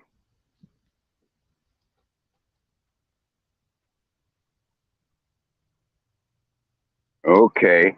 And it shall pass in that day that the Lord shall set his hand again the second time to recover the remnants of his people that will be left from Assyria, from Egypt, from Patros, from Cush, and from Elamite, and from Shinar, and from Hamath, and from the islands of the seas. And he shall set up his ensign for the nations, and shall assemble the outcasts of Israel, and gather together the dispersed of Judah from the four corners of the earth. Wasn't Isaiah that fulfilled? 11 through 12. Wasn't that fulfilled in Acts, the 2nd chapter? I've heard so many Christian Well, apologists. then you will have to demonstrate when a Native American came from Kush. No, it says that Anytime. It's first Let me ask you a question. Why? Isaiah 11 was fulfilled in Acts, the 2nd chapter. So when did any Native American came from Kush? Okay, so you have to demonstrate that. Certainly. If I can respond to that, could you come in real quick? Huh? Go ahead. Yeah, so read Acts, the 2nd chapter, with devout Jews under every nation under heaven who came back up to keep the Feast of Tabernacles, I believe it was. It's Acts 2nd chapter fulfilled Isaiah 11. In fact, so you go to Acts. All right, 2, now I don't want a Bible verse. I want you to show me. Let him finish. When Native Americans. Let him finish. He might be leading to Acts 2 was fulfilled from Joel. Peter even said it. This was prophesied in the prophet Joel, not in the prophet Isaiah. Ain't no lion laying down with no kid in the 2nd chapter of Acts. No leopard laying down with nobody. I want it also historically. Right, okay. When did Native Americans come from Kush? Okay, y'all, let him respond. Apostle, let him go. Yeah, so around the 300s, Ptolemy Soter. That was before Ptolemy. Where did Ptolemy Soter put the children of Israel? The children of Israel went after Assyrian captivity. No, where did Ptolemy Soter in 300? Where did they go after Assyrian captivity? No, where did he put them? Ptolemy or the Assyrian Soter king? enslaved the children of Israel. Where did he put them when he enslaved them? In 300 BCE. 300 BC. Well, 350, 340 BC. Ptolemy Soter What kingdom? The children of Israel. What kingdom? Because they weren't all in together. The Ptolemy dynasty ruled Egypt. They ruled. It's called the South in the Book of Daniel. The king of the South. That's Ptolemy. Where did he put the children of Israel? Well, he can only control the children of Judah because the children of Israel were not one speak. Yeah, certainly, I agree. The northern kingdom was separate from the children of Judah. Right. The children of Judah consisted of Benjamin, Judah. Where did they go? They were enslaved right there in their land. No, they were not. Where did they go? He put them somewhere.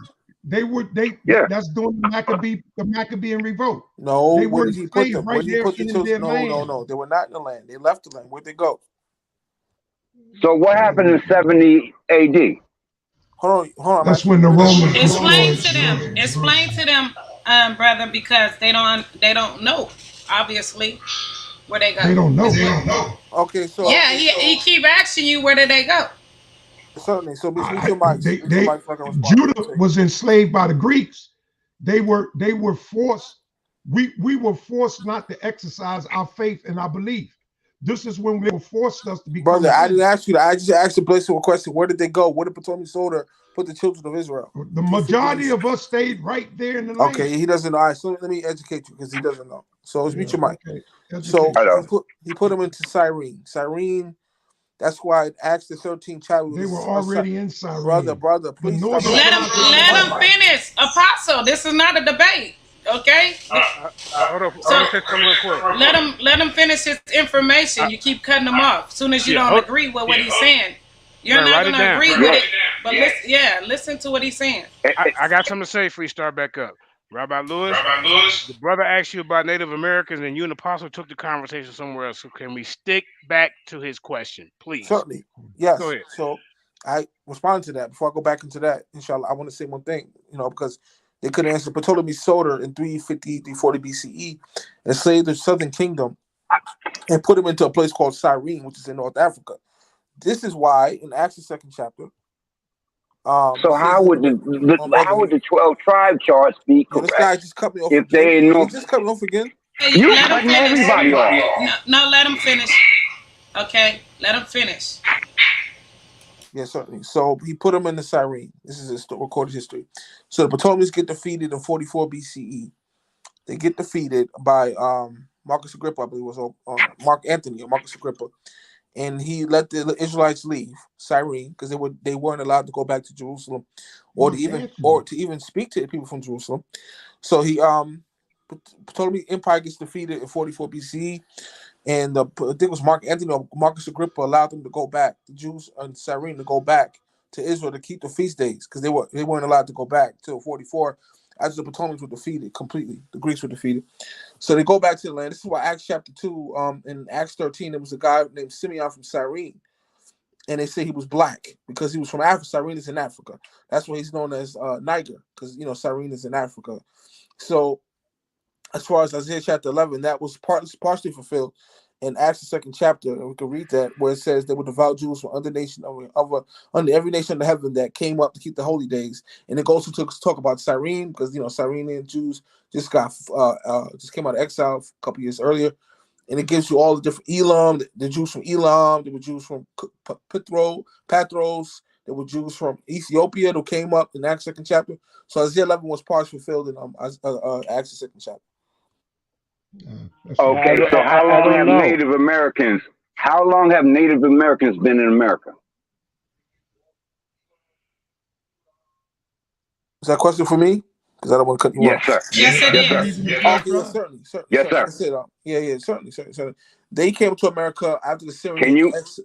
I'm sorry.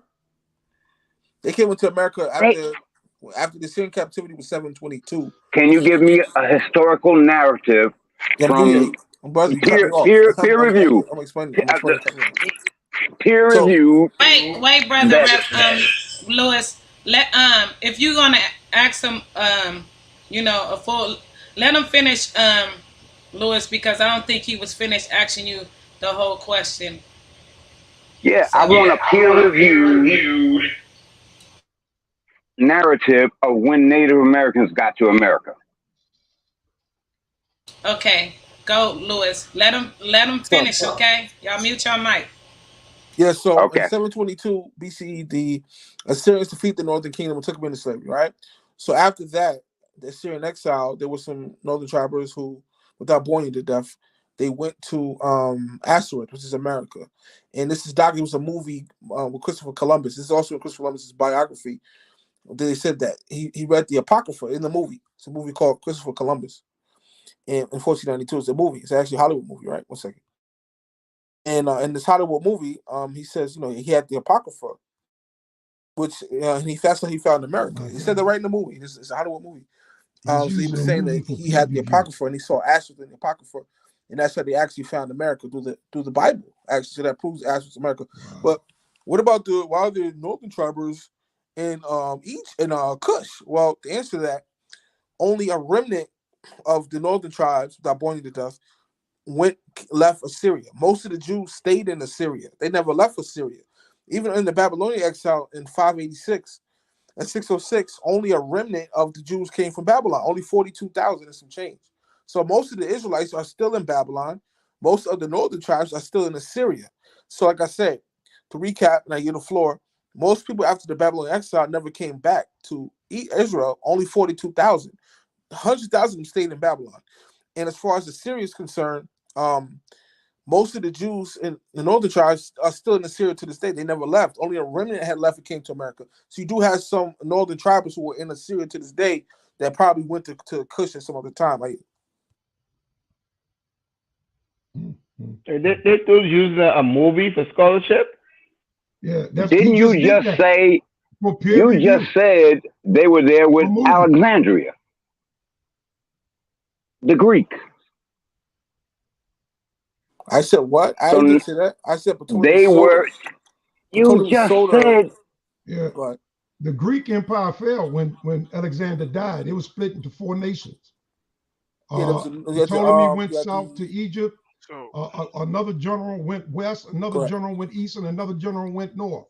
Correct. Do you know how Alexander died? So they were no longer. So how can they? Even Ptolemy became everything Egyptian. He didn't continue as a Greek. He continued. He changed. He adapted the Egyptians' ways Egyptians' customs. Yeah. And they did that until Rome, not Mark Anthony. No. I didn't say. I said no. But until Caesar. No, who translated Okay, hold up, y'all. But y'all getting off the topic. The who brother translated asked. Hold you up, know y'all. who translated? I You know who translated don't the know if y'all doing Septuagint? this on purpose, but we Go got ahead. to still. The Don't brother include me asked. in that. The brother asked, "Where did the Native Americans come from?" Here's the whole thing, Rabbi Lewis. If there's Paleo Indians that's been here for 10,000s of years, brother, you got to deal with that because on your chart it's saying Gad is the Native Americans. That's where we need to get to. Now, how do you explain that? And they're older than Gad. Right. So I want them to explain that. That's how you They came through the Bering Strait. Apostle. How old is the nation of Israel? And you can't use no movie as no scholarship. I get that part. The nation of Israel started with Jacob. What year? I can't say exactly, but it Would had you to say be. they're older than 5,000 years old? Who? The 12 tribes of Israel, right? No. Okay. Not 5,000. Okay. Now, all right. Now let's back it up. Now, if I can show you that a Paleo Indian's been here for 8,000, 10,000 years, how do they fit? That's what I'm saying. So how do they fit to be Gad? That's what I'm asking Rabbi Lewis. I agree with you. Right. So look, Rabbi, go ahead. I think Rabbi Lewis is confused, man. Okay, he calls himself Rabbi Lewis, but he speaks in Arabic. No, we're not gonna go there. Let him explain. Let him explain. Go ahead. Go ahead, Rabbi. Certainly. Okay, so let me address that directly. I just got finished writing the book on intelligence. No, so this is what he just said about the dating of the lyrics. You got to mute your mics. Just make our background. Okay, let me address this point by point. I'm going to put this to bed for finally, for once and for all. First of all, carbon is based on carbon dating, which was described. Do you know who started carbon dating? That'll be the first question. Go ahead, brother. Do you know who came up with carbon dating? Go ahead, make your point, man, because I don't want to take away from your time. No, brother, go ahead. You can take my time. Who created carbon dating? I don't know. So where does your dating come from? Right. What are you going to carbon date? Where does your dating come from? Okay, so let me just go in. Speak your mics and I'll just So you said carbon dating is wrong? Yeah, I'm about to get into it. So the first, you gotta say there was you can a only lawsuit. carbon date certain things. Yeah. So okay, just mute your mics. All due respect. So the first textbook published on intelligent design was called Pandas and the People in 1989. It's called Pandas and the People. It was the first book in U.S. history in 1989 that was on intelligent design. You know, the university created intelligently. Then there was a lawsuit, and it was Kitchener versus Dover, where they ruled that intelligent design is pseudo science. So they said that, the idea that there's a God in heaven who created everything, and the universe has been created intelligently, they considered pseudoscience, and they took the textbooks out of the schools. That's why in schools and colleges today they don't teach intelligent design, because it was considered after 1989, after Panelists of the People was published. They ruled it that this is pseudo-apocryphal, meaning it's not real science. It can't be substantiated. So that's why Panelists of the People, you don't hear about it, because it was outlawed as pseudo-apocryphal in all these modern textbooks. So as far as the dating system of the natives 8,000 years old and all that, this is based on Weird F. Libby's work. Weird F. Libby designed carbon dating. So for him to understand this, he would have to know science. If you know anything about science, I'm a parasitologist by profession, not a scientist, but I did research to the topic. He'd have to know how much C4 was in the atmosphere at the beginning of time. So for Weird F. Libby to substantiate carbon dating, that he came with Weird F. Libby, he would have had to have known how much C4 was in the atmosphere at the beginning of time, which is no way he could have known that. So of course, carbon dating is bogus. Furthermore, there's something called the $5 Indian, which anything about the $5 Indian, which I brought this out on Dragnot show, who's a real scientist. He didn't know about this. Him and Raging Atheist. I was on this show years ago, and he didn't know about this. But there's something called the $5 Indian. So after slavery, there was some white people who were claiming to be Indians, and the dolls called the Dolls Rose, which is like documentation of Native American genealogy. And a lot of the Indians today that look white are not real Indians. They're $5 Indians. The $5 Indians were Europeans who were claiming to be Indians, who were not Indians at all. You know, and you see this also amongst the Arabs. Well, you know, a lot of white Arabs that converted to Islam and claimed to be Arabs when they were not Arabs. So anyway, to recap, Panelists and the People, which was a book on tells the design was considered pseudepigraphical. There was a lawsuit. And Where F. Libby designed carbon dating. He would have known how much C4 was in the atmosphere at the beginning of time to substantiate his science, which makes no sense. He couldn't know where he could have known how much C4 was in the atmosphere at the beginning of time. There's no way to substantiate that. And so this is all pseudoscience.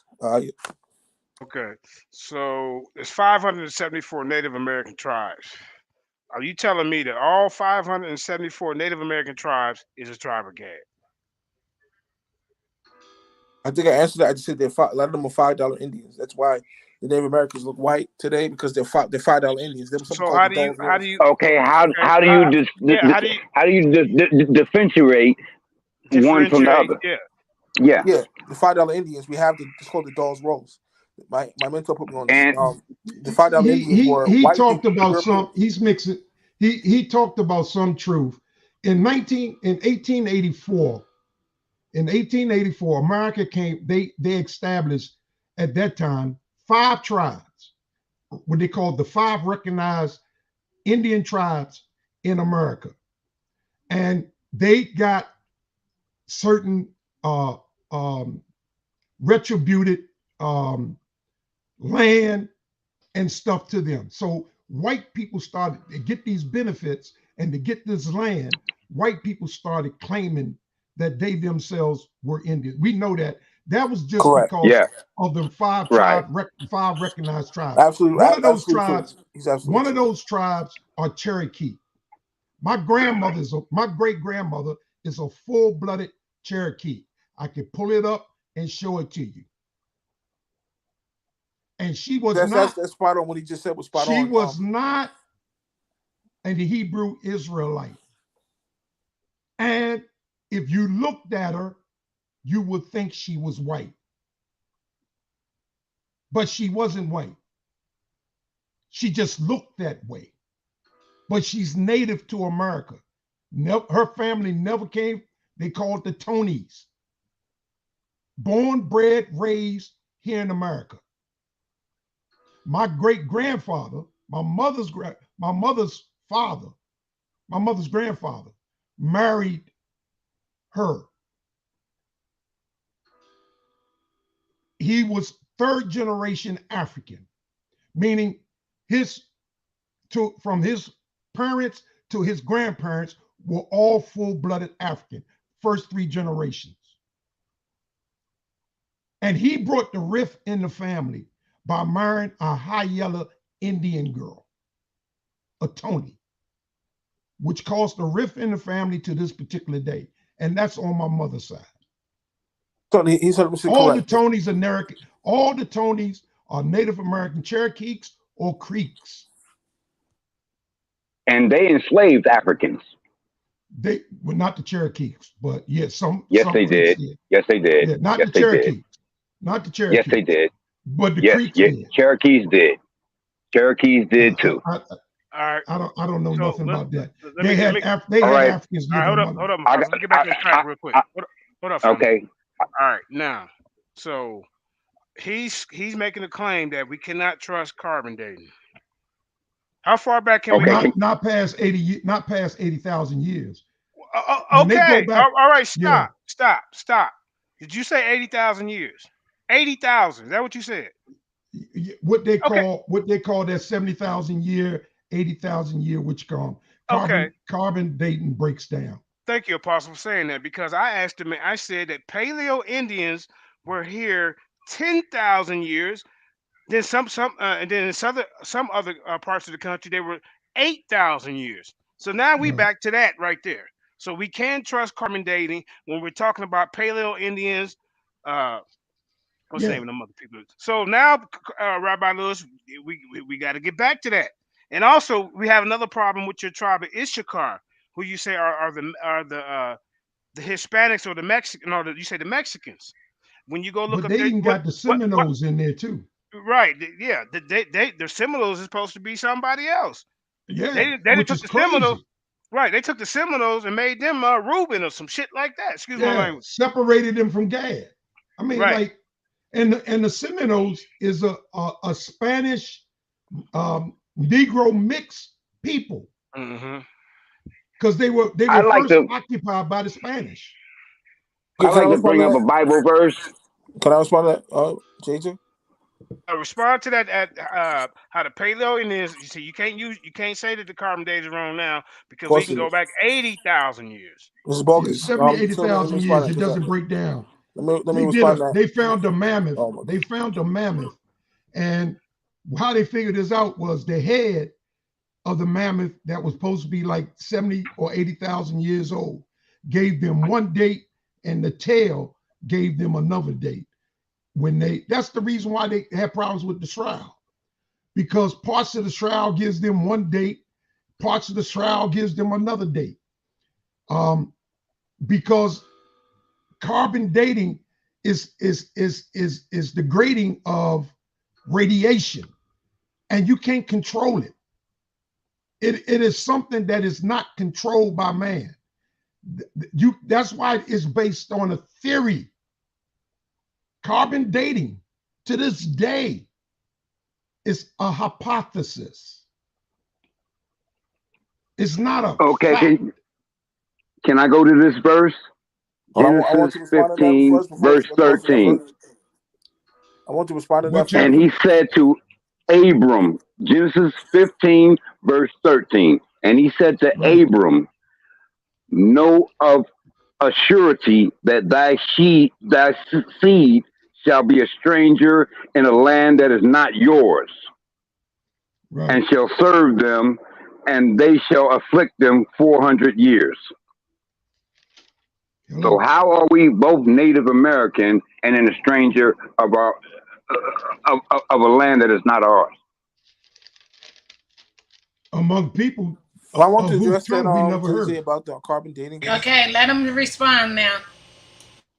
This is bogus. I just got finished writing a book on intelligent design. So, because you wrote a book, that don't mean nothing. That doesn't mean nothing. That don't mean nothing because you wrote a book. Okay. He can start off however he wants to. Just let him explain.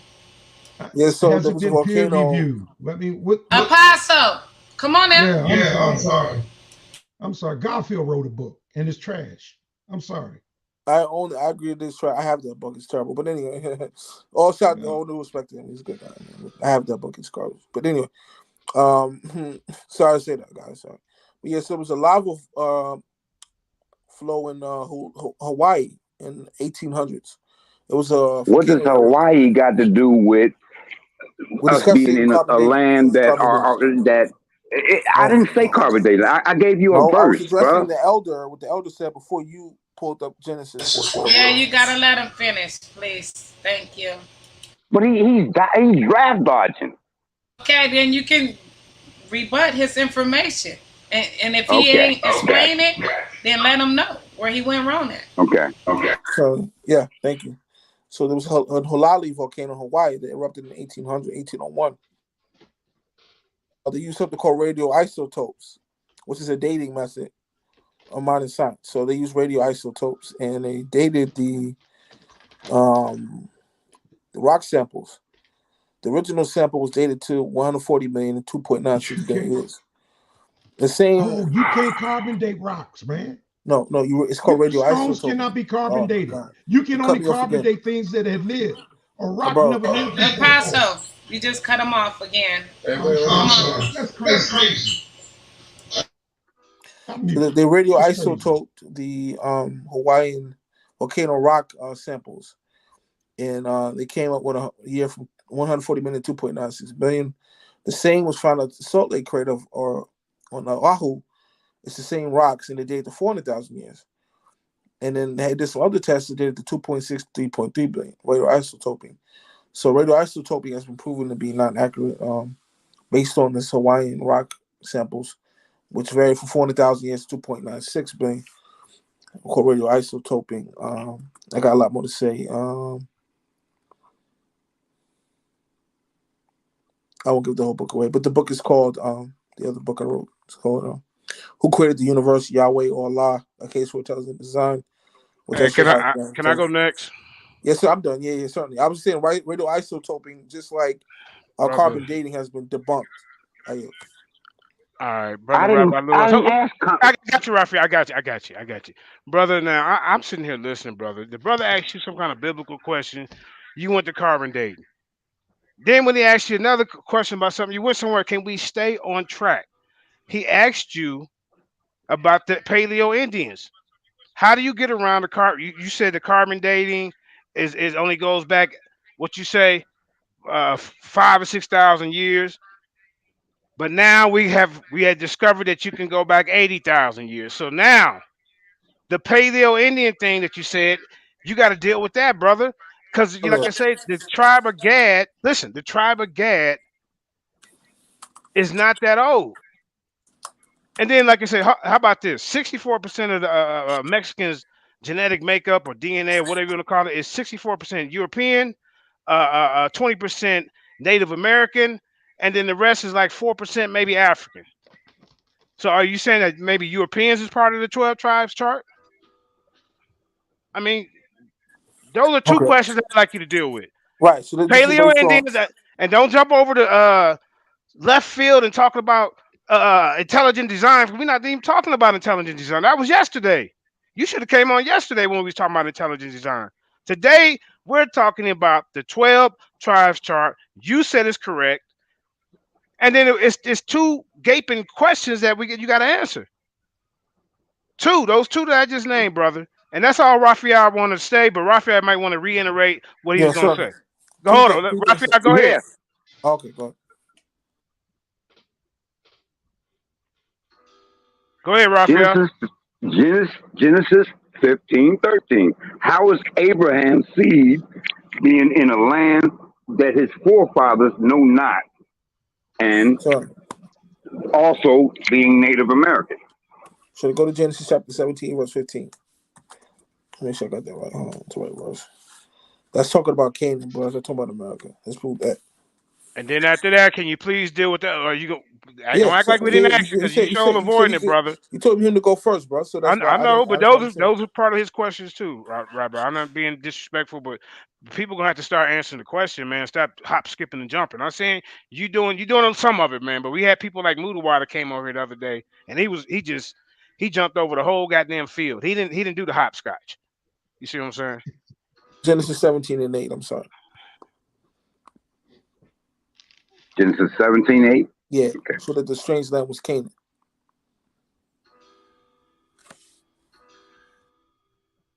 Oh my God. Genesis 17:8. According to Church of Jesus Christ, aid and I will give unto thee, and to thy seed after thee, the land wherein thou art a sea stranger, all the land of Canaan, for an everlasting possession, and I will be their God. Ooh, doggy, stop this. So it says again, Bereshit 7:8, and I will give, this is how Yahweh speaking, and I will give unto thee, unto thy seed after thee, the land where thou art a stranger, all the land of Canaan. For everlasting possession, I will be the Elohim. So Yahweh Elohim said, okay, go ahead. That's not the same thing, man, when he was talking about the land. Bro, why are you trying to make Canaan America? Bro, I just says he was a stranger in the land of Canaan. Just read it again. This is, and I will give unto thee to that seed. But he wasn't a slave in the land of Canaan. He wasn't a slave in the land of Canaan. That's what the land he talked about. We should be a stranger and a slave in for 400 years. We unto a people, it's in Deuteronomy 28. Unto a people whose language we never heard. You never heard their language. A land you never heard of. We heard of Canaan. That's not the land he's talking about. When he's talking about a land that we should be enslaved in as a stranger among people whose tongue we never heard. Oh, you see, that was that. When did the black slaves come to America? What year was that? What year was that? It wasn't one particular year, man. The first we've been coming to America probably ever since Christopher Columbus came to America, first by the Spanish and then by the English. This is the 40 years I old. know Didn't they the want to first say come here? 319 or 318. Didn't they first come in 1618. 1619? So that means it was 40 Yeah, years. that's. But if you think that that's the only time we came over here, brother, they was bringing us over here in the 1800s. Michael Smith, he not here today. You moving the They was goalposts. bringing us over here. They brought us over here as early as the 1500s and as late as the 1800s. We need an exact date, brother. We need an exact date to get this right. It's no exact date because we didn't make one trip over here. Hold up, man. Hold up. Let's get back to it. Let's get back to it. What are you talking about? They just didn't make one voyage to America one time. So can we get to the Paleo Indians? Okay, let's. I mean, we just avoiding that, huh? I'll deal with that. I'll deal with that. Yeah, deal with that, please. I need somebody to deal with that. Those people. Everybody who I asked that, they run from that. Yeah, certainly. Yeah, certainly. So I respond to that. I will respond to him what he said about because he was reading Genesis. I want to address that 15:13. So anyway, okay. So written history is only 6,000 years old. This is a fact. Written history is only 6,000 years old. Anything past 6,000 years ago is considered is what's the word I'm looking for? I can't remember the thing I want. But so would you tell Unc West that? Unc West think the universe is 13.8 billion years, bro. Yeah, I just wrote a book on intelligent design debunking that. That's been totally debunked. Wow. So you wait. So you for or against intelligent design? I'm for intelligent design. I can prove that John's. I just wrote a book on it. Called, when you check my book out. But you wrote a book on this right here, and you ain't making sense. So I don't know about reading, writing, and buying your books until we can figure out this. Okay. Well, let's go back on topic. Writing books, then. Hey, if it's that easy, I'm gonna start writing them and just putting it out there. And I'm just writing. Yeah, so, come on, man. There's shit going on.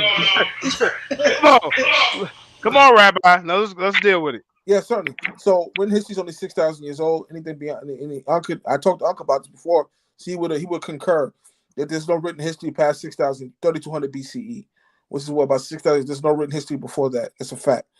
The second thing, what is a Gepi Tepe? Go ahead. A Gepi Tepe, the land that's over 1,300 years old. They got writing on the walls of it. They just dug it out of earth. A Gepi Tepe is over 1,300 years. It's from like 1,300 years, 13,000 years ago. A Gepi Tepe. they got cuneiform. And it has writings, carvings on the stones. What are you talking about? That's 8,000 BC. Older than 6,000 years. What are you talking about? That's based on. Go back to 10,000 years. That's based on carbon dating. 10,000 years. That's based on carbon dating. It's been debunked. You can't. Okay, but you go to carbon dating when it's convenient to you. You can only carbon date something that had life. You cannot carbon date. You went to dating systems. You can carbon date wood. You can carbon date animals. You can carbon date fossils. You cannot carbon date a stone. Stop saying that. What about the Shingo tool? A stone has no radiation in it. Well, it doesn't have life. The Shingo tool is dated to 22,000 BC. A stone does not have life. Okay. So this whole stop that, man. Paleo Indian dialogue is based on old Earth theory that the Earth is 6 billion years old, which has been totally debunked. It's bogus. Furthermore, it was, as I said earlier, it was Joseph E. Blumenbach in the 1800s. These were racist Egyptologists, and all this came with all this shit. So I want to curse. Came with all the stuff you're talking about today. The Negro, Mongoloid, Caucasian thing. He's a Negro. He's a Mongoloid. He's a Caucasian. It's based on Blumenbach's work, which he was an idiot and a racist. And his work has been dismissed academically. So it was Blumenbach who said, okay, blacks, these people are Negroidian. These people are Mongoloid. These people are Caucasian. This is based on racist Egyptologists and racist 18th century physicians and PhDs who were racist. You're the only one bringing that up, man. Yeah, so the whole Negro, Mongoloid, Caucasian thing that we use, model we use today, is based on racist Egyptologists like Petrie, who's a racist arguing with white yourself, guy, man. And Blumenbach, who's a racist, who came with the Negro, Mongoloid, Caucasian system that we use today, which has totally been dismissed. Okay, so who do we look like? We don't look like the Bantu Africans? Certainly, yeah, the Bantus were Israelites who went to West Africa around the time after the Exodus. In fact, there's evidence that the Bantus were Israelites who went to West Africa now after that Exodus. That itself debunks the 12 tribe charts. How so? Because they don't have a tribe in Africa. It's called judging the book by its cover. As I explained earlier, the chart is not big enough. In fact, if you had a chart, you had to put all the 12 tribes. It's not large enough to put every nation we are historically. So you can't judge a book by its cover. So how can it be accurate? Certainly, that's what you got here and said it's accurate. I'm going to answer that. So if you read my book, you'll see that I show that there are Israelites in Africa and India that were taken to Africa and India. You're judging a book by its cover. You have to read the book to get the entire interpretation of the chart. You're reading the cover of the book and say, okay, why? You have to read my book, because I'm the only person I know who wrote a book on this, to actually get the full breakdown, for lack of better words, without judging the book by its cover. Okay, now biblically, what is a mamzer? A mamzer is somebody who who's a half mamzer is a half breed. Okay, and where is the pure human located? The pure human. What do you mean by that? Somebody's got background there. Somebody's playing the drums in the back. All right, the one who has the most, dominant genes. Oh, Africa. Yes. Okay. So, how did these people start looking different in, the Native American people? Certainly. So, I'm going to yield the floor. I don't want to be too long-winded, but I have pictures of the Native Americans in my book, and they're black. So, those white-looking Indians are $5 Indians. They're not Indians. They're $5. Which that Elder Apostle Saquon actually elaborated on quite eloquently, that a lot of the Native Americans are $5 Indians. They were no. There were some literally white people who lied, claimed to be Indian. Yes, but that's not talking about. That's not talking about Chief Joseph. We know what Chief Joseph looks like. Light-skinned man. Them Barren Strait people. We know what the Sioux. We know what the Apache looks like.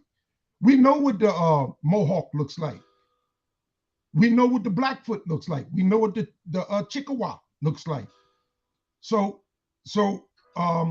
whereas that all Native Americans might not be of a lighter hue, there's a whole lot of them that are not the so-called Negro.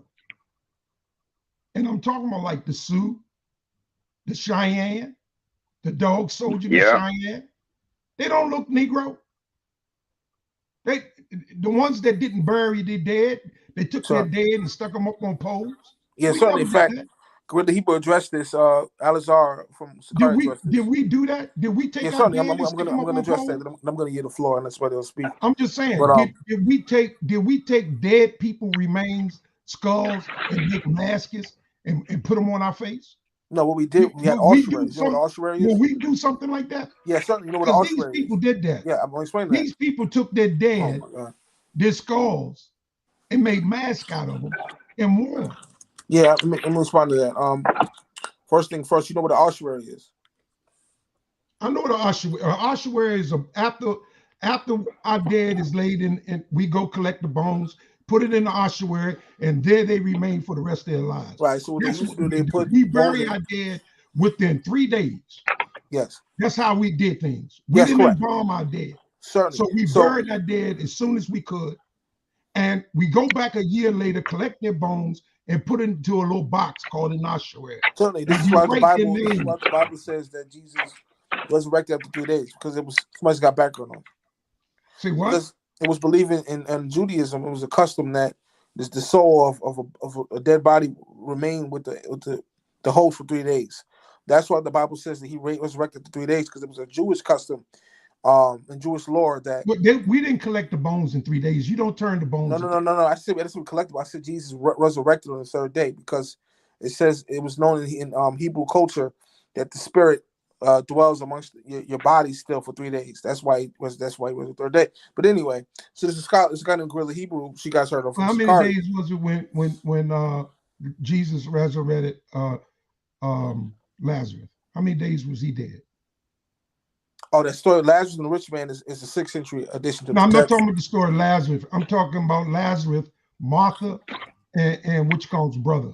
Yeah, certainly that story is a late addition to the text. Actually, 6th century addition. No. That's a real story about Martha and no, I see Lazarus and the rich man. Mary. There was a guy named Martha Lazarus. and Mary. No, it's not the rich man. That's a parable. Yeah, I'm not talking about the parable. Okay, I'm talking about when the Messiah, not Jesus, because we know that's something that was made up 400 years ago. I disagree. You disagree? Yeah, the original Hebrew had the letter J in it. I can prove that. Go ahead. Oh, you can't prove that. Of course, you can prove that. The original Hebrew did not have a J. The Hebrew and the word. I put it this way. I got the 1611 King James Bible, and the word Jesus ain't in it. Certainly, the original Hebrew. I explain that. Let me address that first. So you can't explain that. I can definitely explain that. I can definitely explain that. Man, listen. Stop. You're lying through your teeth. Okay. Stop. I can prove right now. I show you Hebrew right now, and I guarantee it. I show you Paleo Hebrew right now, and I guarantee you couldn't read it. First of all, I study classical Arabic and Hebrew professionally. Okay, so if I show it to you, you can read it. No, I read the Syrian script. I didn't study Paleo Hebrew. I studied the Syrian script. But let me address that first. The Syrian. I'm talking about ancient Paleo Hebrew. I never studied Paleo Hebrew. I studied the Syrian script. I'm talking about Phoenician, what they call ancient Paleo-Phoenician. Right, so in the 9th century, that's when the Masoretic scribes. No, I ain't talking about the Masoretic text. I got the Masoretic text. You can't stop talking. I can show you the Masoretic text in comparison to that text I'm talking about. I got them both side by side. Bro, let me just finish making my point. And I got the translation where you can read it. All right, let me just address that briefly, and then we'll go back on topic. So address what? Let me address what you just said. So it's in the 9th century. It's documented proof. This ain't got nothing to do with the 9th century. Let him finish, Apostle. Just let him finish. Yeah, so in the 9th, 10th to 9th century, that's when the Yod sound was introduced to the Hebrew. Before the 10th century, the original Hebrew had the letter J in it. Ja. That's why Hebrew, like Arabic, when it says Jannah is paradise, has the letter J in it. I won't get too explicit, but Jannah has the letter J in it, for example. Jannah. So it was in the 9th century when the Masoretic scribes added the Yod sound to the Hebrew language. They took the letter J out of the language. So actually, his name wasn't Jesus, it was Yahushua. That's bogus. His name was always Jesus. It was the Masoretic scribes who took the letter J out of the Hebrew and added the Yod sound to it in the 9th century. The original Hebrew had the letter J in it because it was based on the metal netter, which has the letter J in it, which is called, which is represented by the cobra symbol. So the cobra symbol, metal netter. Hold on. I'm almost done here. You can talk. Just blow this up. You can continue to talk. Because I'm going to show you you're telling a lie. I'm going to show you. This is the 1611 King James Bible. I'm going to show you you're lying. 1611 King James Bible. I'm going to show you you're lying. I'll go to the first page. Keep talking, Lewis. You muted him, sis? Go ahead. Yeah, okay. Okay. I can only see myself. I don't know if I can see anybody else. He there. He gonna pull it up. He gonna pull up what you're saying, but I want you to finish your thought. Yeah, certainly. Thanks, sis. Always honored. So it was the scribes, the Hebrew scribes in the 10th century, 9th century, when they added the Yod sound to the Hebrew language. Before that, the Hebrew had the letter J in it because it's based on Medu Neter, which is the language of the Egyptians, which had the letter J in it. In fact, if you look up the Medu Neter script, which I studied Medu Neter. Okay, Kimo. I'm almost done. While he's talking, just turn it back to the page and open it. Yeah, certainly. Yeah, while he's talking. Yeah, I'll let him go. See that? This is Old English, the 1611. And right there where it says James, there's an I. Because the J did not exist in 1611. The same thing for the William Tyndale Bible in 1557.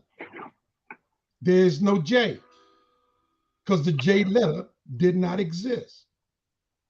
Not just not just in Hebrew, but in English, even in Latin. That's why his name Jesus is spelled I-E-S-U-S, Isus. It comes from a Greek word, ious. Ious. So you don't know what you're talking about. The only letter that we have comparable to a J that looks like a J is the L, the La. It looks like a J, but it represents a shepherd's staff. It has a hook on it. The letter J didn't exist until the 1600s. It didn't exist until after this Bible was written. It's called modern English. In Old English, there's no J letter. No one named Jesus ever lived. That comes from a Greek word, aous, from a Latin word, Isus, to a Spanish word, Jesus, to an English word, Jesus. And it's the worship of Zeus. That is totally bogus. Goes back to the Greek. Totally bogus. It's been debunked. It's you know, totally so you're sitting here. Okay, show the source. Show the source. Show the source of the letter J. Let me figure this way. The closest letter you got to that J in Hebrew is the Y. And the correct spelling of his name is the same spelling of Yahweh's name.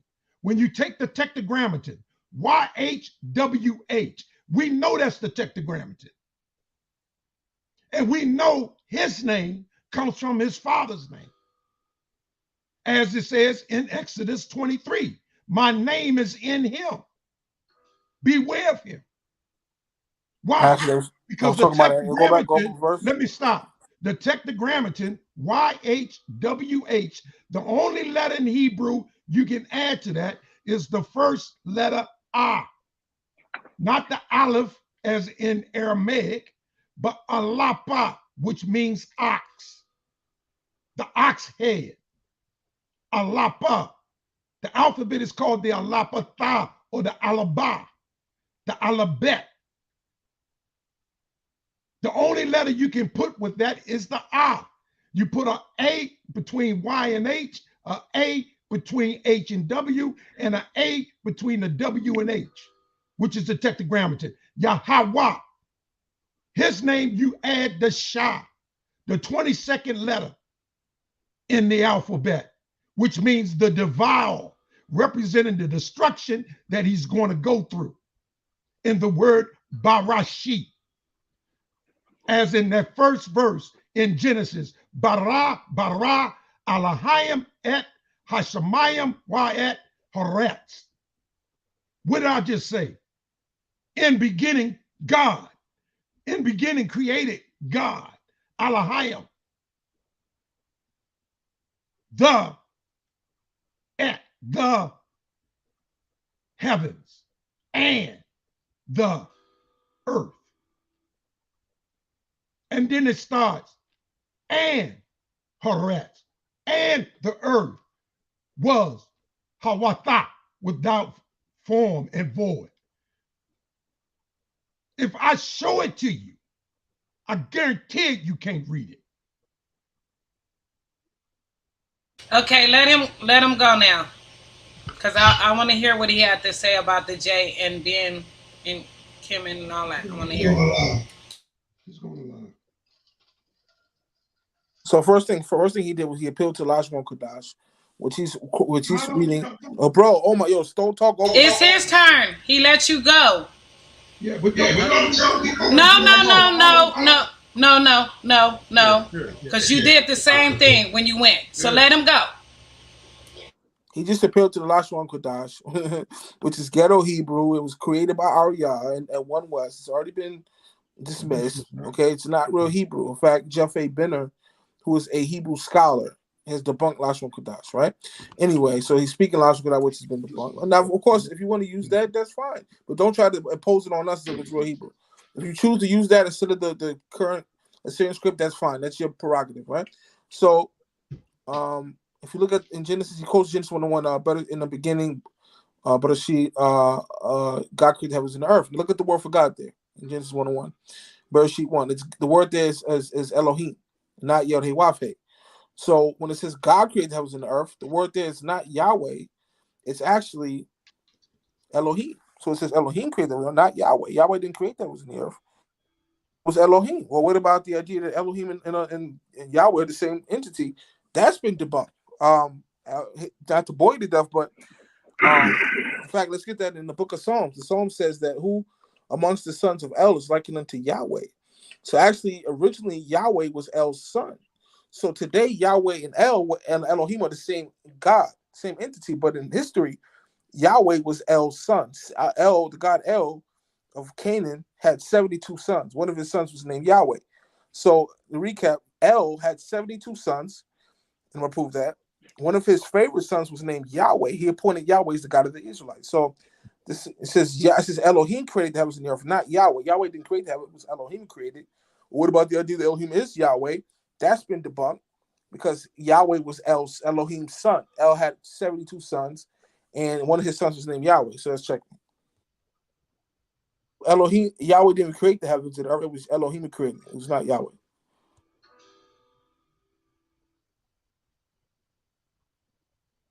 I yield the floor. Okay, I got you. I'm doing something right quick. Let me rebuttal this guy, man. Rebut this guy right quick.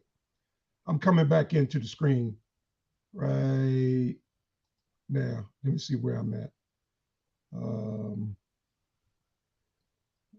Does he have sources? He's been I'm showing sources. I'm not like this guy. I'm showing so because he just mentioned Jeff Brennan and he said Jeff Brennan disagreed. This is Jeff Brennan's book. These are the bring up my page, Karina. Because this guy, what he does is lie. This is Jeff Brenner's book. Right there, Jeff Brenner. This is the white boy on the back. This is him acknowledging the Paleo alphabet, the Sanskrit, that pictograph, the ox that I told you about, the ba, the ga, the da, the ha, the ya, the zion, the ka, the ta. Look, I'm proving this shit. Jeff Brenner is acknowledging it. Why? Because they found it on the stone. That word on that stone is Shammai. Here. Shammai. You talking about the word Lashawan means tongue in Hebrew. Kodash means holy. I never mentioned that. That's all it is. It's tongue. A dialect. That's what the word tongue means. With your lying ass. I'm showing fact. You running your mouth. You cannot show me an ancient letter from, where's the J? This is the ancient alphabet. Where's the J letter? This is 22 letters. Where's the J? Rabbi, you need to take rabbi off your name because rabbi means master teacher. And that you are not. You are not. You don't know what you're talking about. Okay? Lashawan, you say things because they sound good, but you don't back jack shit up. Even with your books, it's make-believe. Anybody can write a book. Is the information accurate? Has it been a peer review? Has it stood up among your scholars? Do they agree with what you wrote? You understand? You know how long I've been preaching this Bible? Since I was 22 years old. That's how long I've been preaching this Bible. You can't begin to challenge me because I will show evidence. I will pull up my alphabet. I will pull up my language and I will, and no, like Yasha say, can you say go take a shit? No, I can't say that. But I can take this Bible in its English and translate it back to the original tongue and understand it.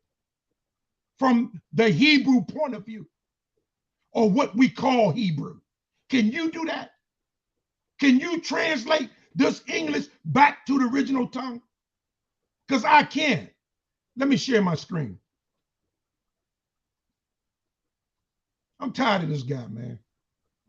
I don't know about y'all, but I'm done with him. Y'all see my screen? I don't believe you can translate that back, but go ahead. All right. Here's the Masoretic at the bottom. You hear him, coach you? This is Masoretic. That's the the ba, the ra, the same the sha, what they call the yod, and to the tav. This shit ain't real. There's no V in this writing. There's no J letter in this. This exists from 3200 BC. That's how old this is. Before it was this, it was what I showed you in Brenner's book. The characters.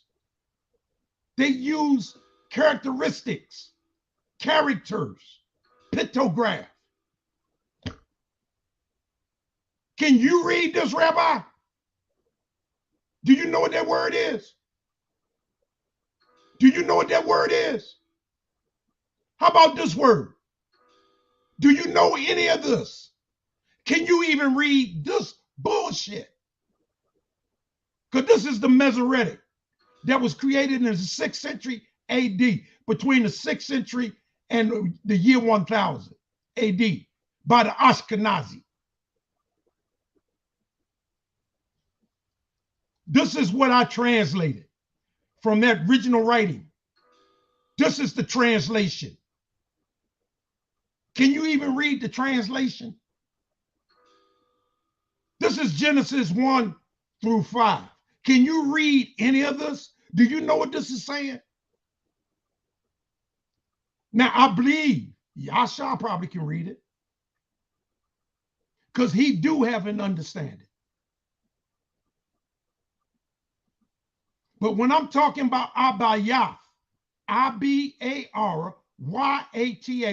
from Abba, Abraham's great-grandfather, Iber, where the word Hebrew comes from, anybody that's a descendant of Iber, which they pronounce Eber. Eber, right. That's where the word Hebrew comes from. And the word Iberian Peninsula, because we settled the Iberian Peninsula. He settled it. Anybody that comes from his loin is considered a Hebrew. That comes from the loin of Eber, one of the past, from the past.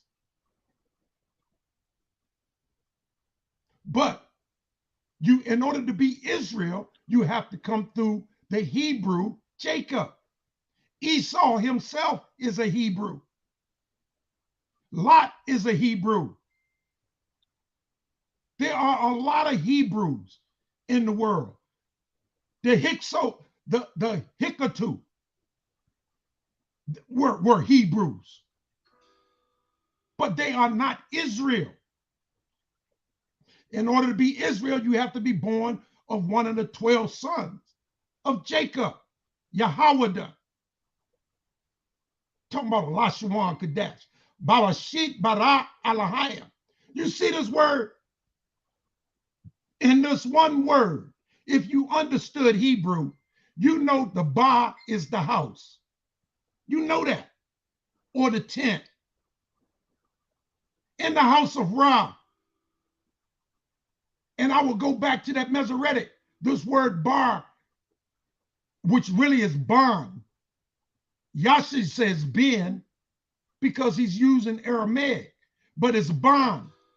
The son in the house of Ra will go through destruction, Shah, by his own hand, the Yah, the right hand of power. On what? The cross, the thigh.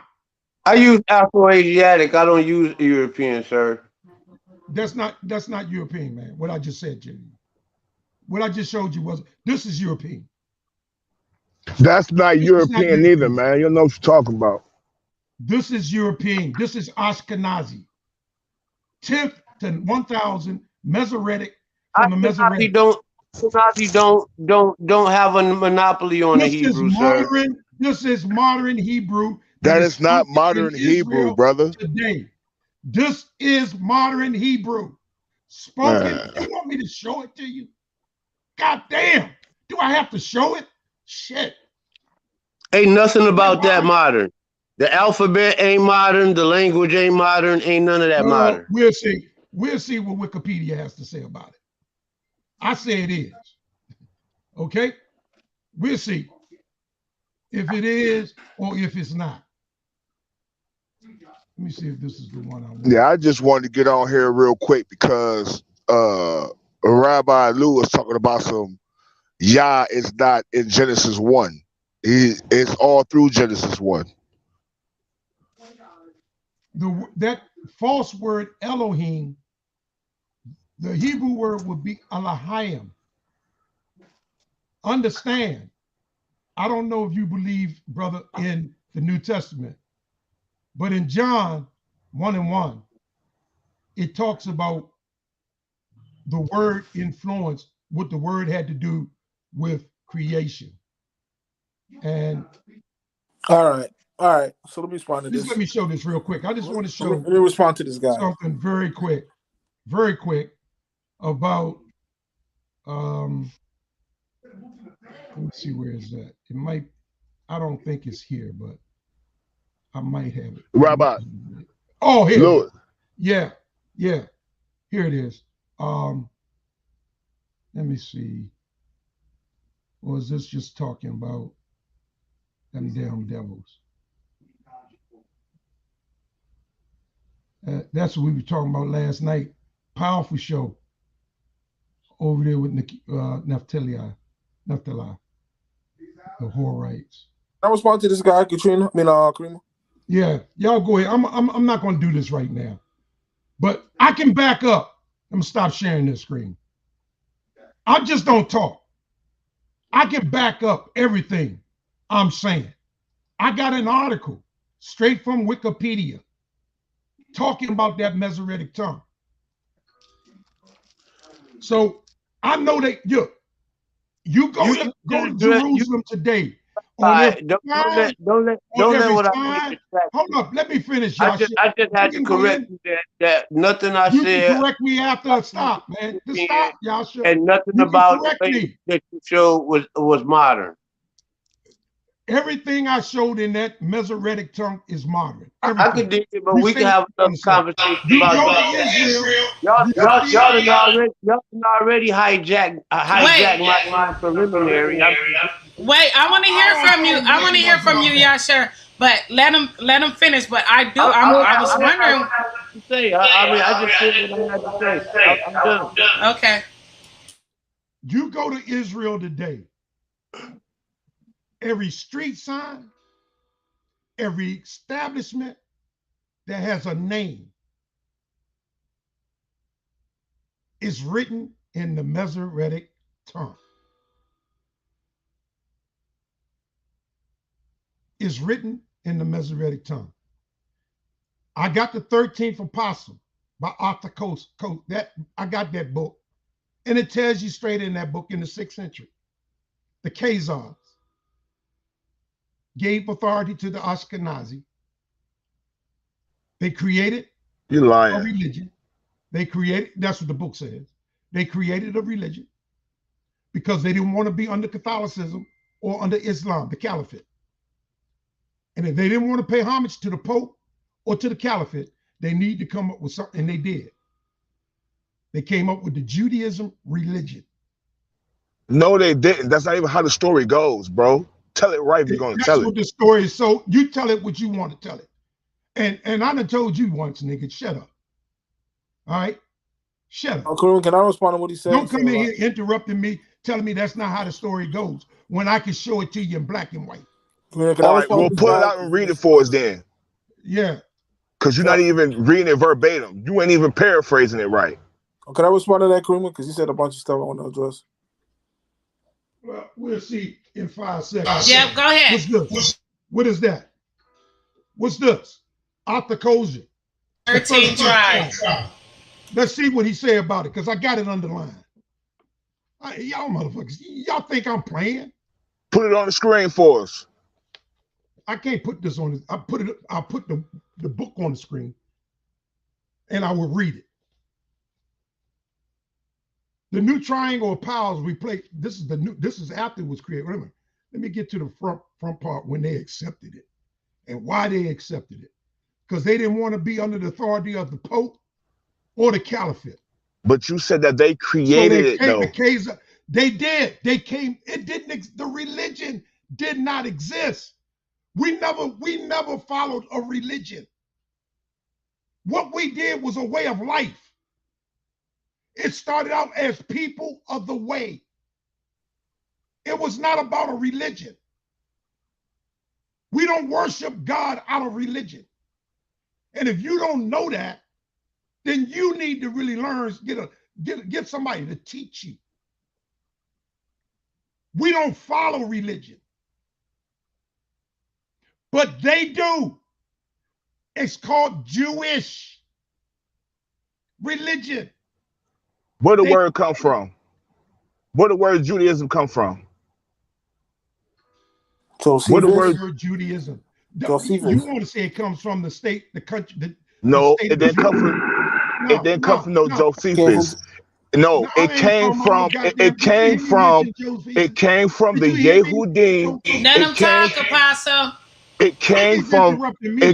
It came from the Yehudi who were getting heavily taxed in England. Judaism is a tax reform type of thing.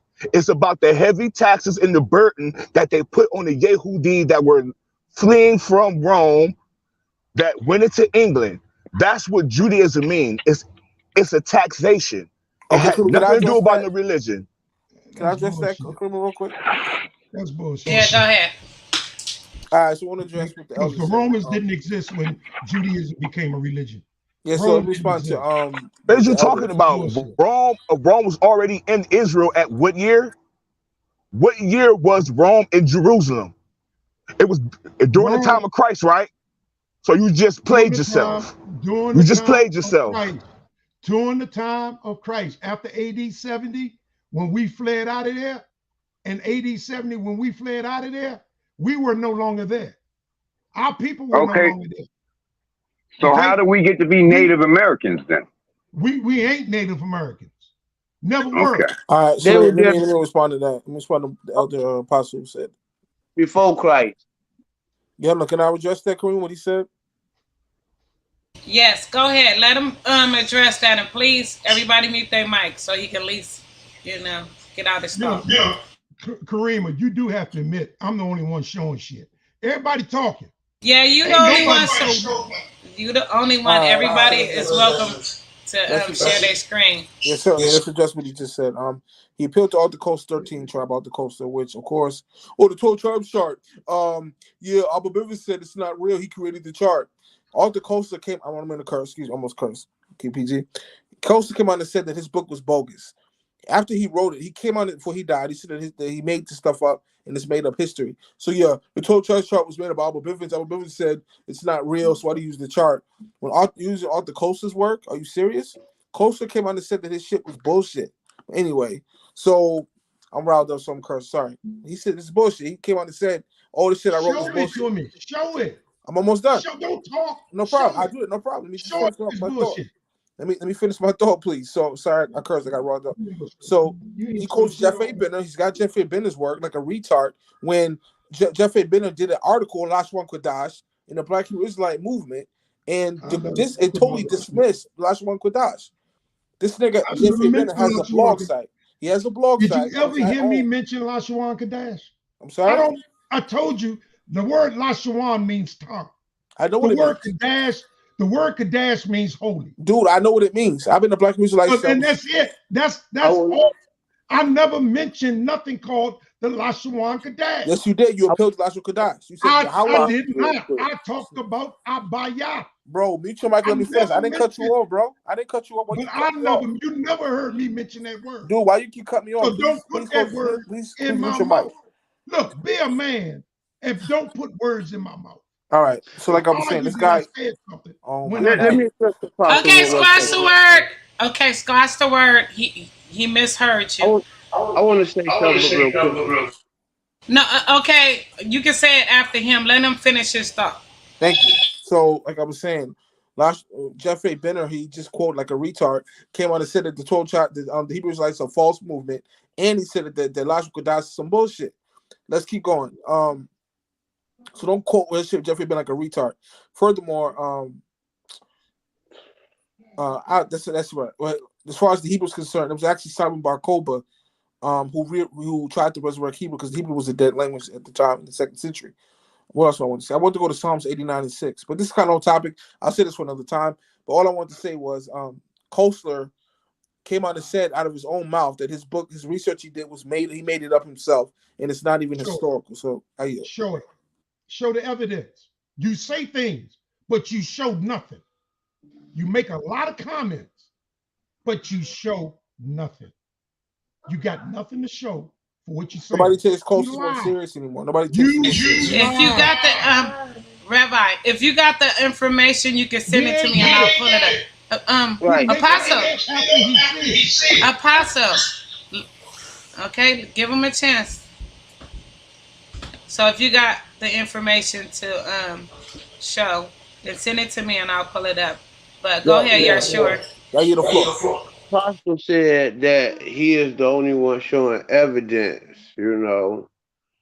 and I guess it said right, but the part that's wrong about that is he shouldn't be the one that should be showing any evidence or speaking or talking at all. You know what I'm saying? When we started this thing out, this was supposed to be a preliminary between me and the apostle. How all of this shit just I'm just between you and Lewis. Between you and Lewis.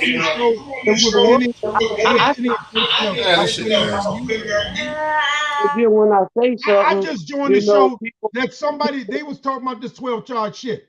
I'm not supposed I didn't come to on here speak. with the intentions of talking to you. It was between you and Lewis. Apostle, calm down. No, it's good. I know it's not between you. I just cleared it up. So calm down. It's between you and Brother Lewis, Rabbi Lewis. Well, yeah, it could be between him and the apostle now because they've been going about an hour or two. My battery about to die. Listen, if I come on the show, what y'all doing. It's just these little sharp cuts that people be saying. Using my name, be kind of crazy. You know what I'm saying? I didn't come on here with the intention of Apostle, let him finish.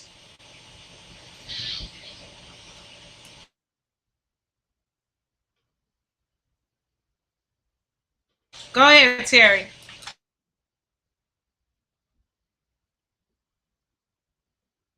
Unmute your mic. I'm done. I said what I had to say. Couldn't hear shit you said. Okay. I'm gonna be quiet. I didn't come on here with the intentions of attacking Terry. I got no problems. That's all right. That's all right if ain't nobody heard it. It's recorded. So you thought No, you came on here for the information that Brother Lewis was bringing out. We understand that. But the other brother, Jeremiah, disputing your information that you're bringing out. So go ahead. Well, see, Jeremiah got to crawl because I blasted their ass about Hamashiach, him and Judah and all the rest of them. Me and Don P took care of about 4 or 5 of them and just blasted. So y'all lost. Y'all lost. Talk about nigga, you told me something night and you didn't even mention the Torah. You talked about the goddamn Dead Sea Scrolls and you read from a commentary all goddamn night. Shut up, man. You defeated yourself. It's called a fucking forfeit because you never used the Torah. You Torah night. Clowns. Never use the Torah. All you do is debate people and run back to your channel and talk about how you won, regardless of how bad you look. That's all y'all do. 5 seconds I was off the show. Judah title, we made Apostle confess about Christ. You didn't make me confess shit. Go ahead, your asses. You stupid. You don't know shit. And God forbid if I ever see you. Right. God forbid. Right. Okay. Right. If our name ain't Stanford goddamn fucking Montgomery, I told you. I didn't say I was gonna whoop your ass. I didn't say I was gonna kill you like that damn Rob said. I said if I see you, I'm gonna slap the shit out of you. And believe me, whatever happens after that is gonna happen. But if I see you, I'm gonna slap the shit out of you. And you can bet that.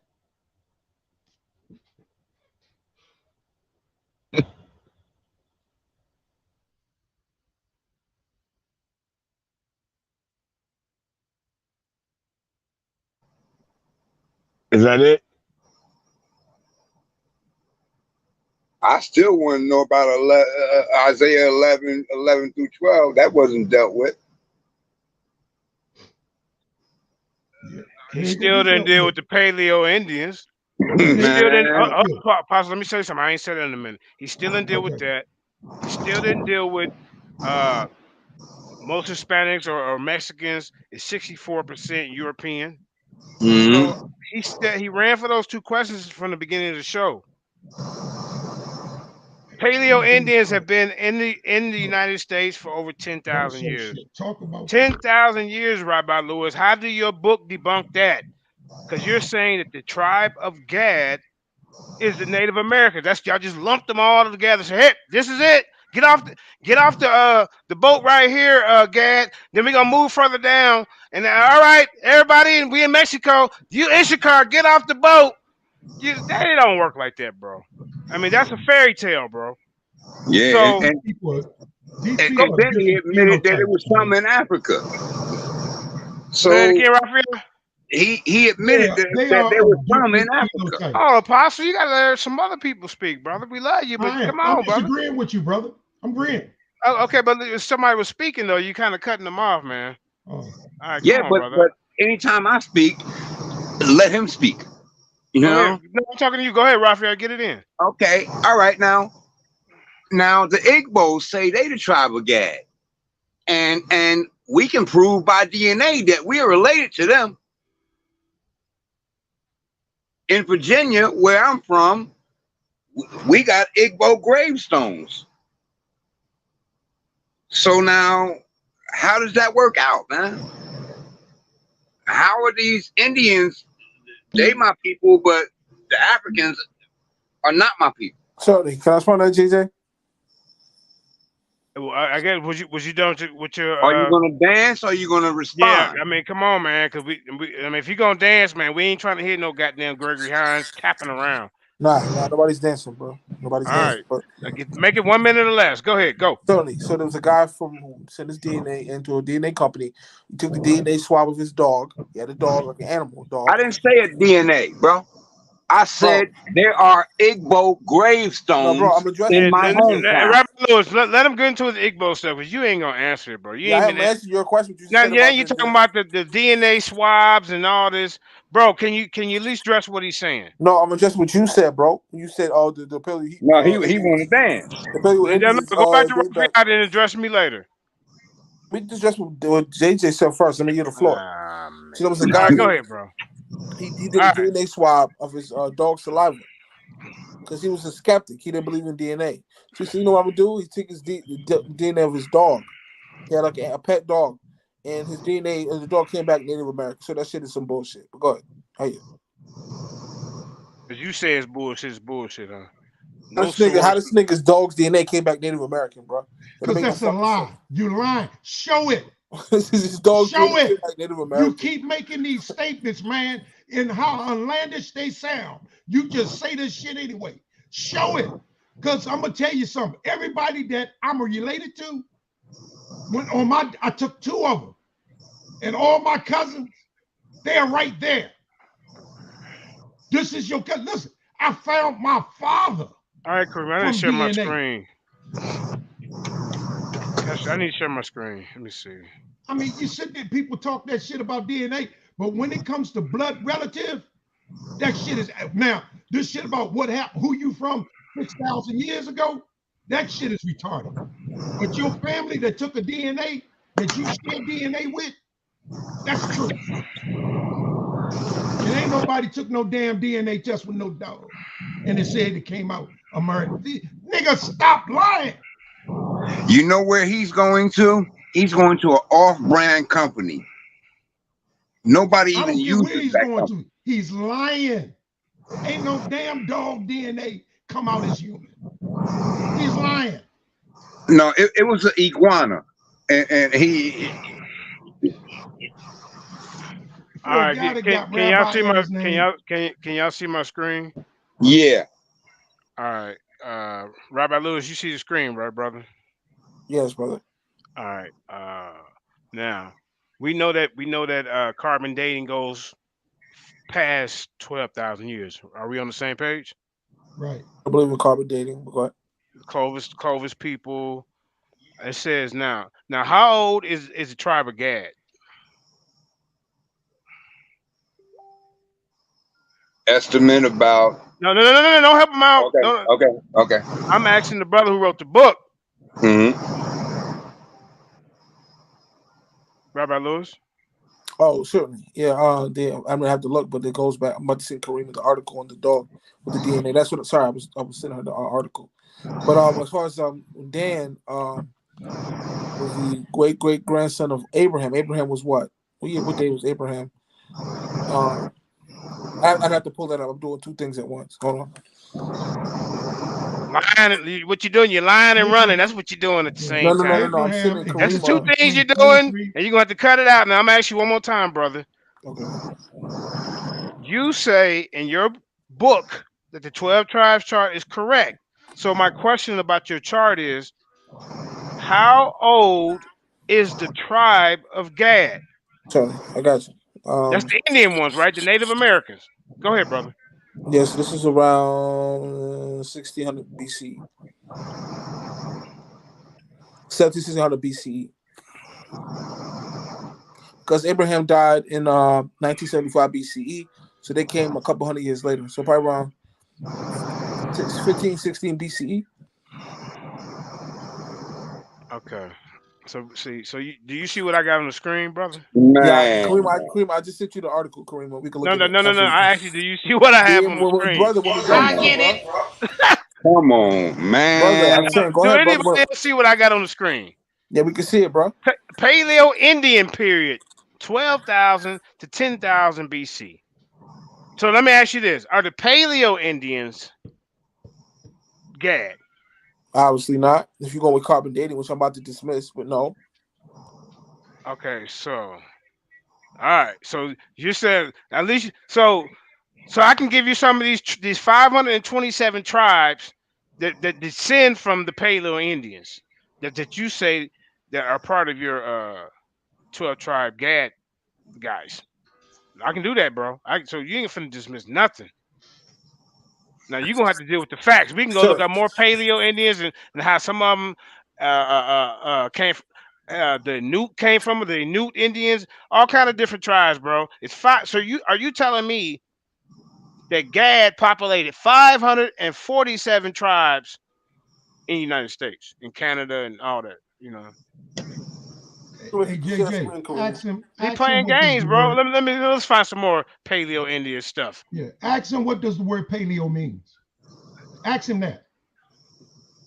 Because that word paleo means the first Indians. See, I gotta break this. This is one of my favorites that I break. Y'all still see my screen? Yeah. First Indians. Right. Yeah. Okay, now look. We're gonna start in Connecticut. I do this every time, y'all. Y'all should be used to this by now.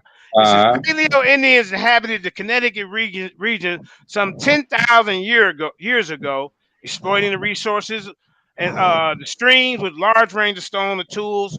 We go to Illinois. Paleo Indian culture existed in southern Illinois from about 8,000 BC. You see what I'm saying?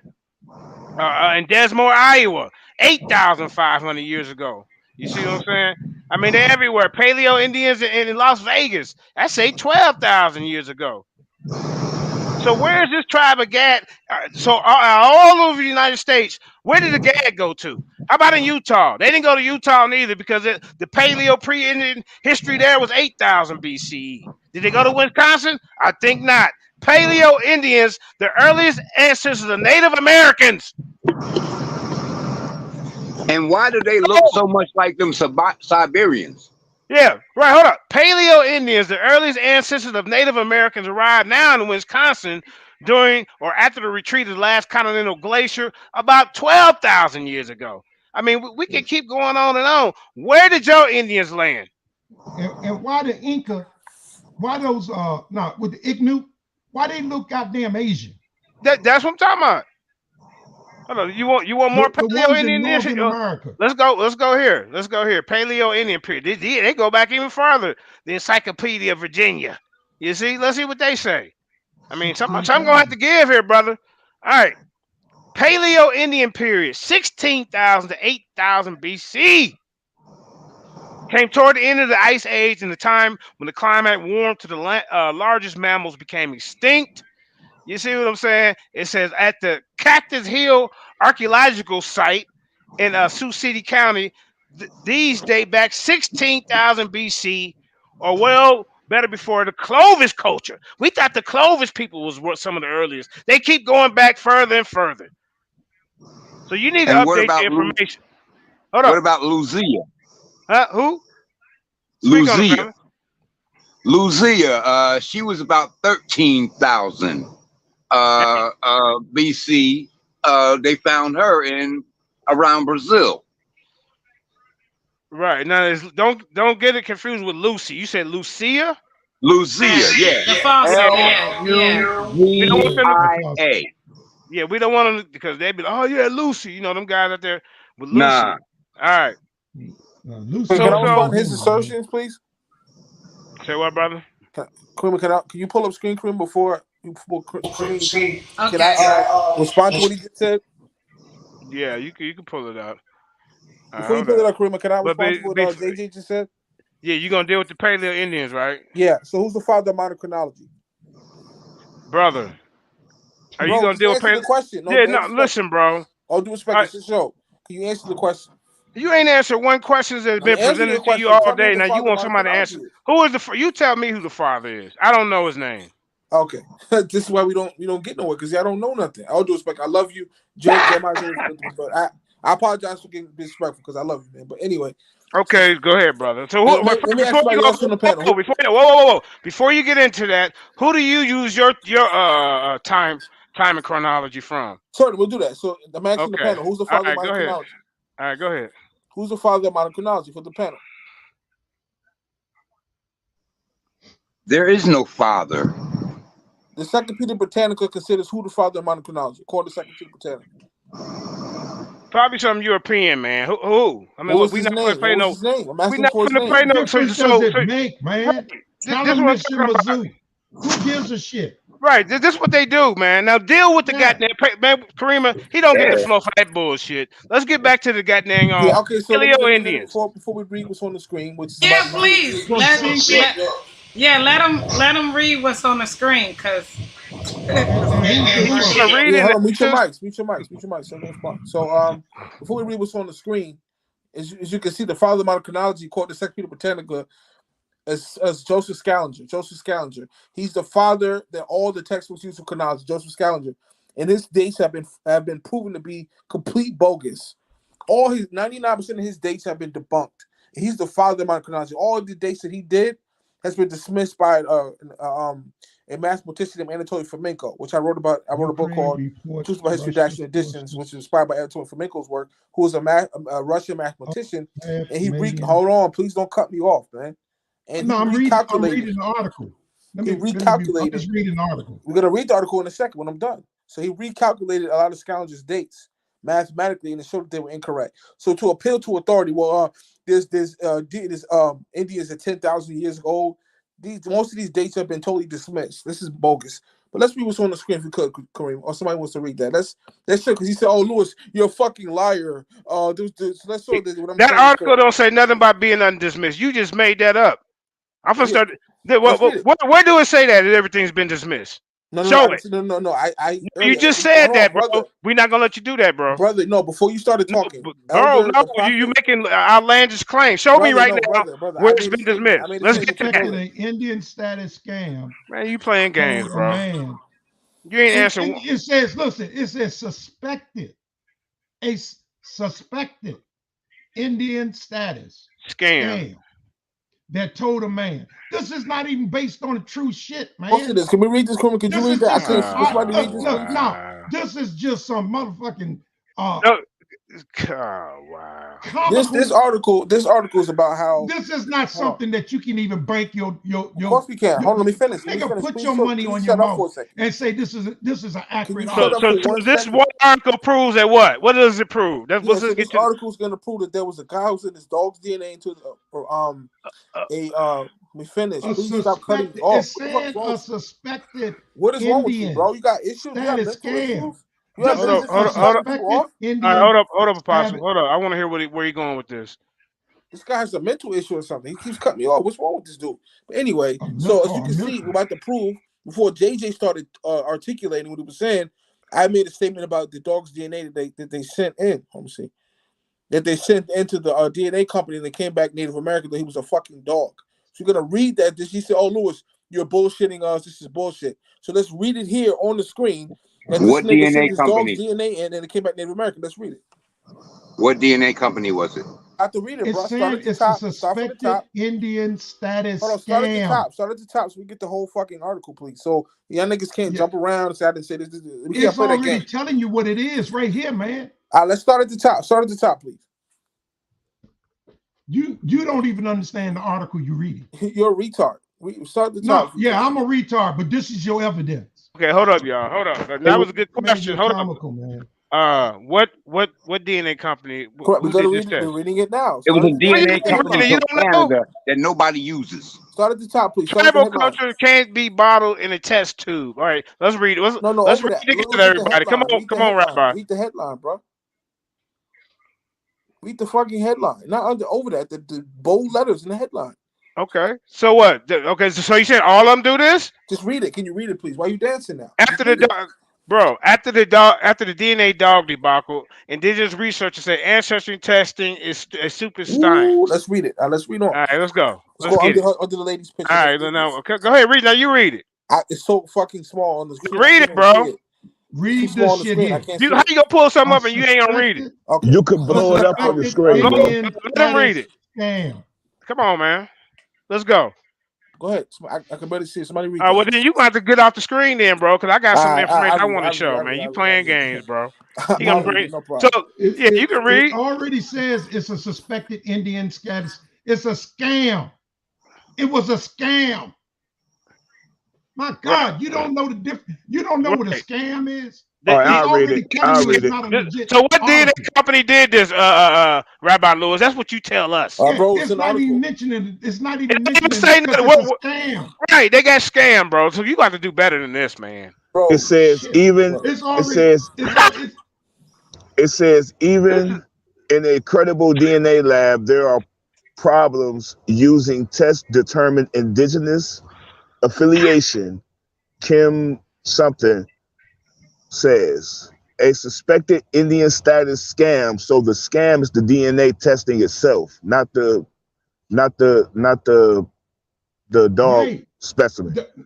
Right. Not the dog based on a scam. Right. It's talking about the results was based on a scam. No, not the results. It was just a DNA company that was taking people's money and telling them whatever. Right. Okay, right. The results are based on a scam.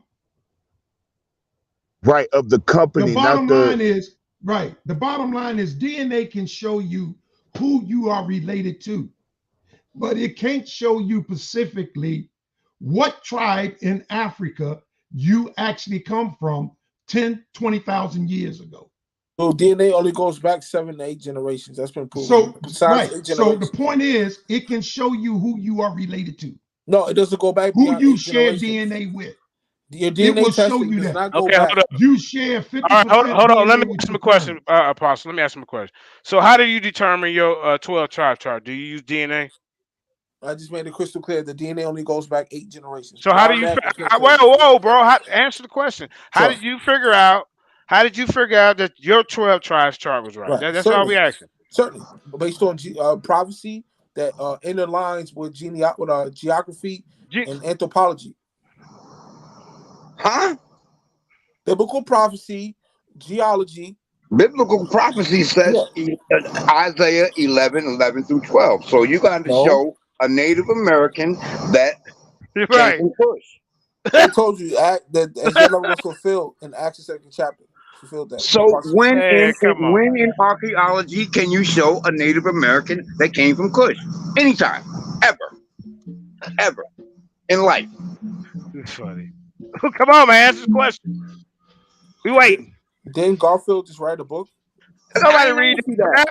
Ask you when archaeology, any kind of way, can you show a Native Y'all got that American garbage. came from Kush? Garfield books some trash. Oh shit! Y'all got Garfield that said trash that's not the real Kush in the Bible? Did he say that That's Kush is funny. not the real Kush? Come on, man. Why are you putting Garfield book in there? Don't embarrass yourself like What do that. you mean? I bought a copy of this book. I have the book. I have it sitting right here in my library. Man, He said come on. that Kush is not the ancient Kush. There's two Kush, different Kush. So where is Kush in Native America? He said he made a case in his book. Garfield was in with that, but I got it right here. He was saying that Kush is not the historical Kush. That was another Kush. Hey man, take this. Hey, bro, take this article down.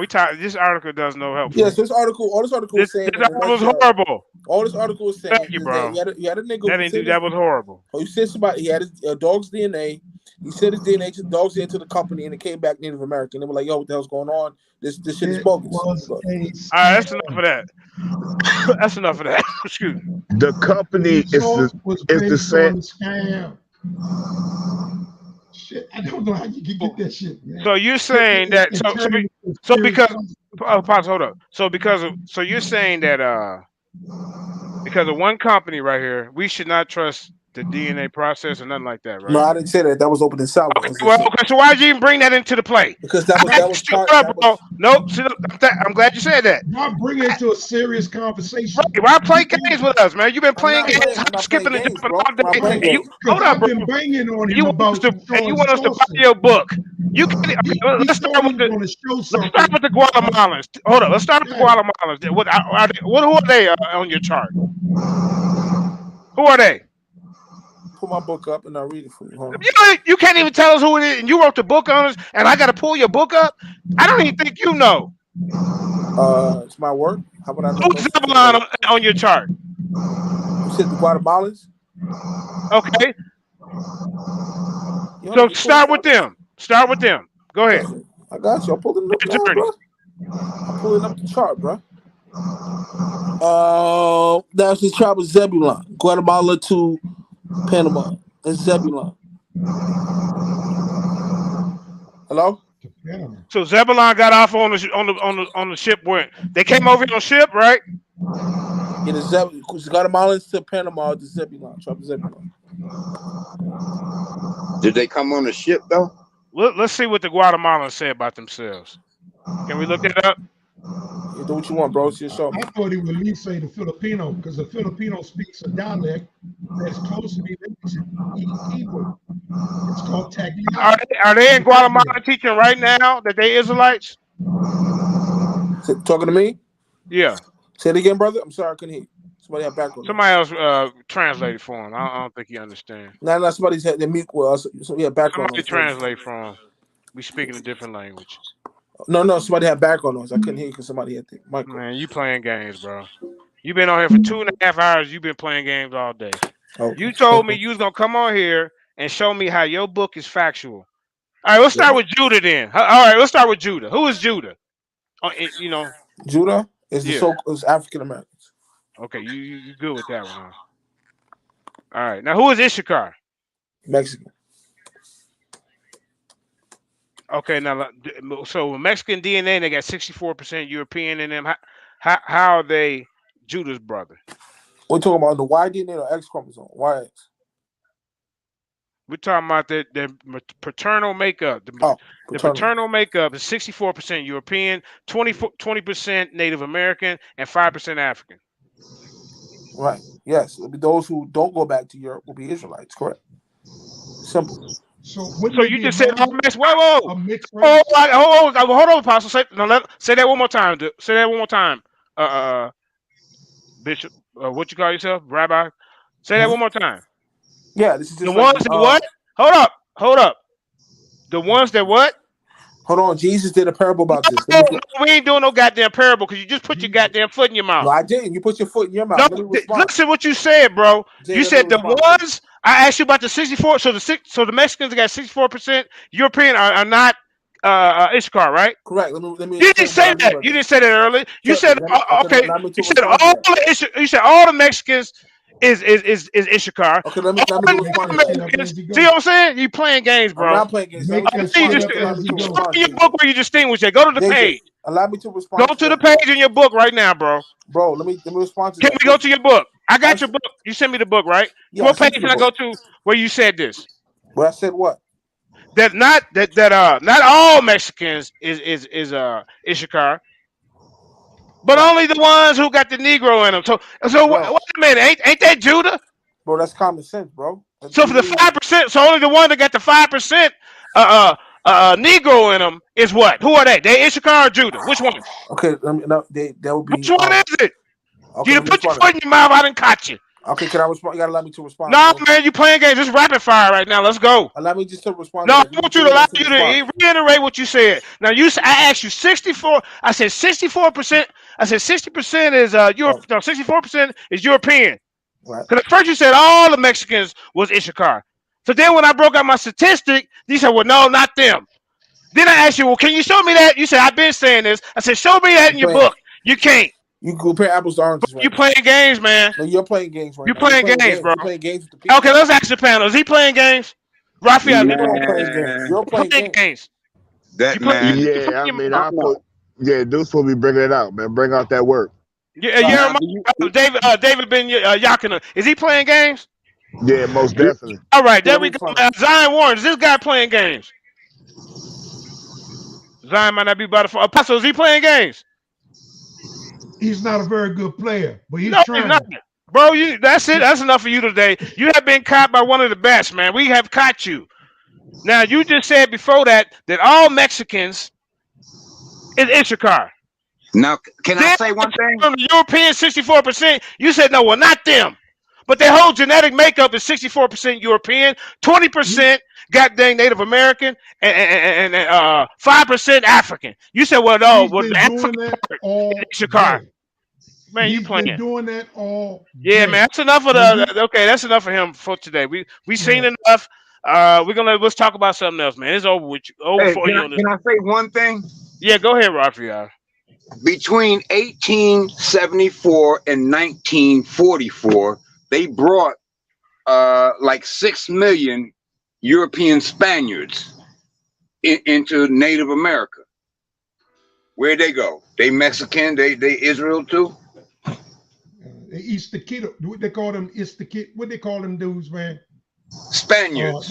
Them white Spaniards, Easter Kiddos or whatever they. Yeah, conquistadors. Conquistadors. Yeah, that's conquistadors. Yeah, they the ones that corrupted our people, man. Mm-hmm. Took our children and converted them to Christianity, to Catholicism. Yeah. And slaughtered the mothers and the fathers on the beach shores of Portugal. Heenan Cortez and them. Yeah, same one. Yep. So that would mean that Cortez is Israelite. Hold up, y'all. Right. Now this dude, we've been on here for 3 hours, and the lives finally caught up to him. He said, only the 5% they got African blood is Israelite. But at first, all the Mexicans was Ishakar. Remember? Mm-hmm. So, but And you, okay. So, how do you distinguish the African? They got African blood in the 5% or whatever from Judah. But brother been playing games all day, man. All day, man. But see, he from the SDVDL. That's what they do over there, man. No, I ain't taking shots, but a lot of them people I deal with over there, that's how they operate, man. and you notice he never was answering direct questions. He always was somewhere else, to left field. Yeah. My thing is he never showed any evidence. He made a lot of Nope. statements, He trying to sell a a book. lot of claims.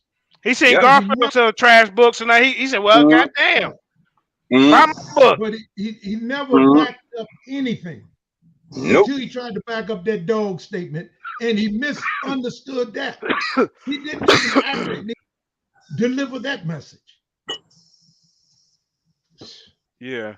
But see, when somebody called themselves a rabbi, and then they turn around and speak Arabic and talk about Muhammad, I'm like, what is this mixed up stuff coming from, man? Where's this mixed up stuff coming from? Why is somebody who called themselves a rabbi, which is Hebrew, Rabbani, Rabboni, a teacher, but then he's talking about Muhammad? Like Muhammad has authority in Israel. What kind of authority Muhammad has? Somebody help me out. He confused, man. Well, we've been on for 3 hours, so we're finna get ready to wrap it up. We stay tuned tonight. Good show, man. The Lions Den champion, the brother Commission Adapt, will be going on Sonetta TV, dealing with Chris Harris. You know what I'm saying? He wants to question Commission and his body of work, what he's doing. They trying to build a government and unite people. Chris Harris, my question to you: what is your organization? What are you doing? Who are you to question anything that this brother and they people doing, bro? Chris Harris, big head. You a goddamn joke, man. I'm gonna tell you before you take your musty ass on the air. You don't have no right to question nobody when you stand on nothing. You told me you're a patriot. So you better stand on your patriotism tonight. Your patriotism versus Commission's body of work and what they trying to do is self-government. What the hell is you? And then you also you run around talking about you do African spirituality. You pray to your ancestors, your mommy and your daddy. Let's put it out there. He ain't been to Africa. Right. No, then sometimes you're talking about you practice ma'at. Then when we hit you with the Kemetic questions, oh, you don't deal with that. The Bible says the dead knows nothing. I don't know what you're talking them for, because they sure ain't talking back.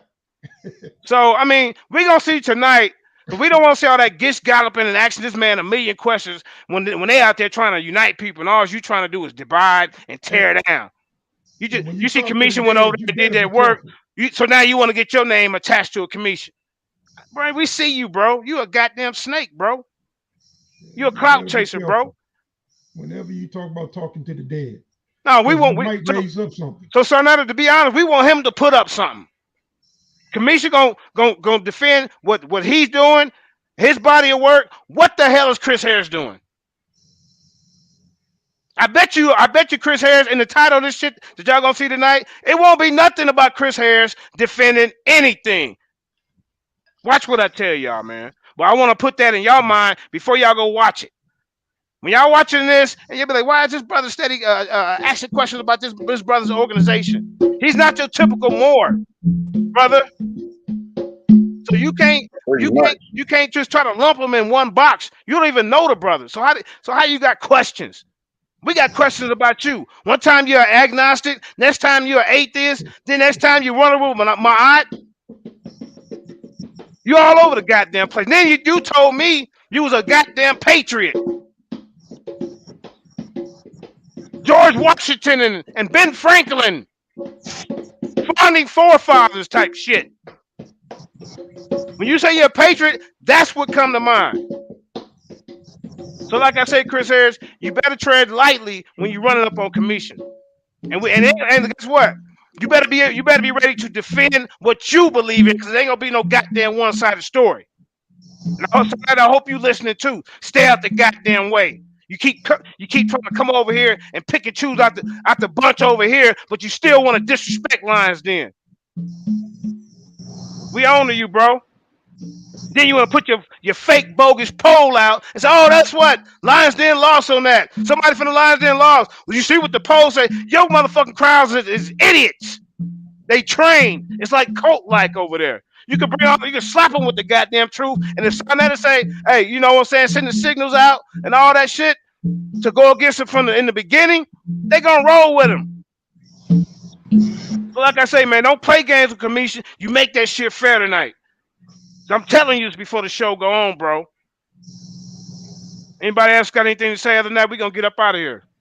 Yeah, nah, man, appreciate y'all. Appreciate everything. Yeah, all right. I wanted to say something to Zion, but he's gone. But I'll catch him next time. And y'all should know I got no problems. I got no beef with you, brother. We might disagree, but that's all right. Let's disagree. Yeah, they biased, man. As brothers. And then he, like I said, he want to keep picking and choosing over there. Make some of them come over here, bro. You know what I'm saying? You always went on your playing field, bro. You ain't the only goddamn channel, Sarnetta. And you're not gonna keep trying to disrespect our people and our folks when we come over there. If you want them over there, make that shit fair. Cause we're gonna be watching, and once you start, we're gonna do a recap and we're gonna show the goddamn world.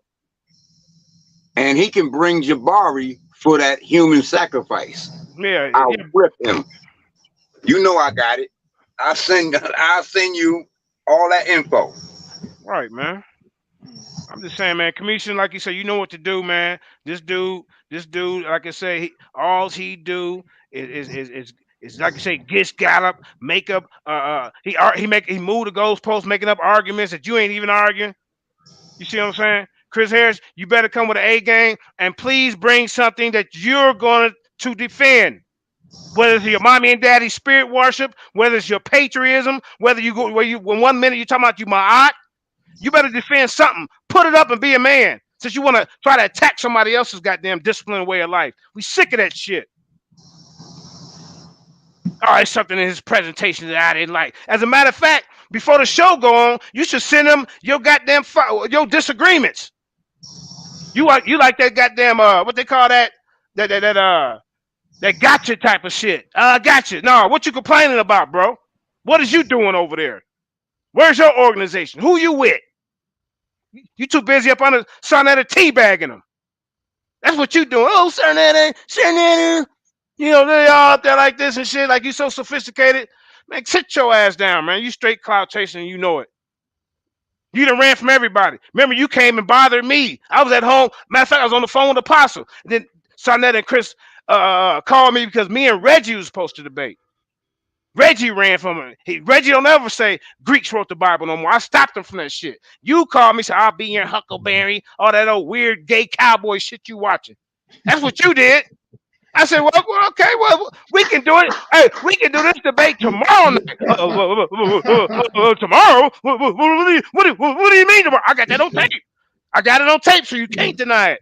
That goddamn Poindexter, boy. He's something else, ain't he? Be there. And guess what? He didn't show up. Then he ran from Yasha. Then he ran from Yasha. He ran from Yasha to Vocab Malone. Vocab slapped you up. Then he ran from Yasha again to Zion. Zion slapped you up. Now you're trying to run over the Commission.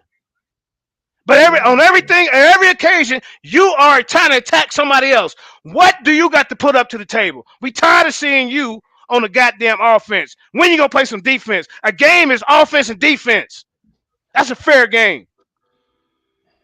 So like I said, yeah, you listening, and we're gonna be watching tonight. And I want everybody to keep that in mind. This dude don't have nothing to put on the table. Nothing. With that being said, hey, Kareem, unless you want to play a song, other than that, we out. Yeah. I'll see y'all tonight, man. Yep. Y'all be blessed. Thanks, JJ.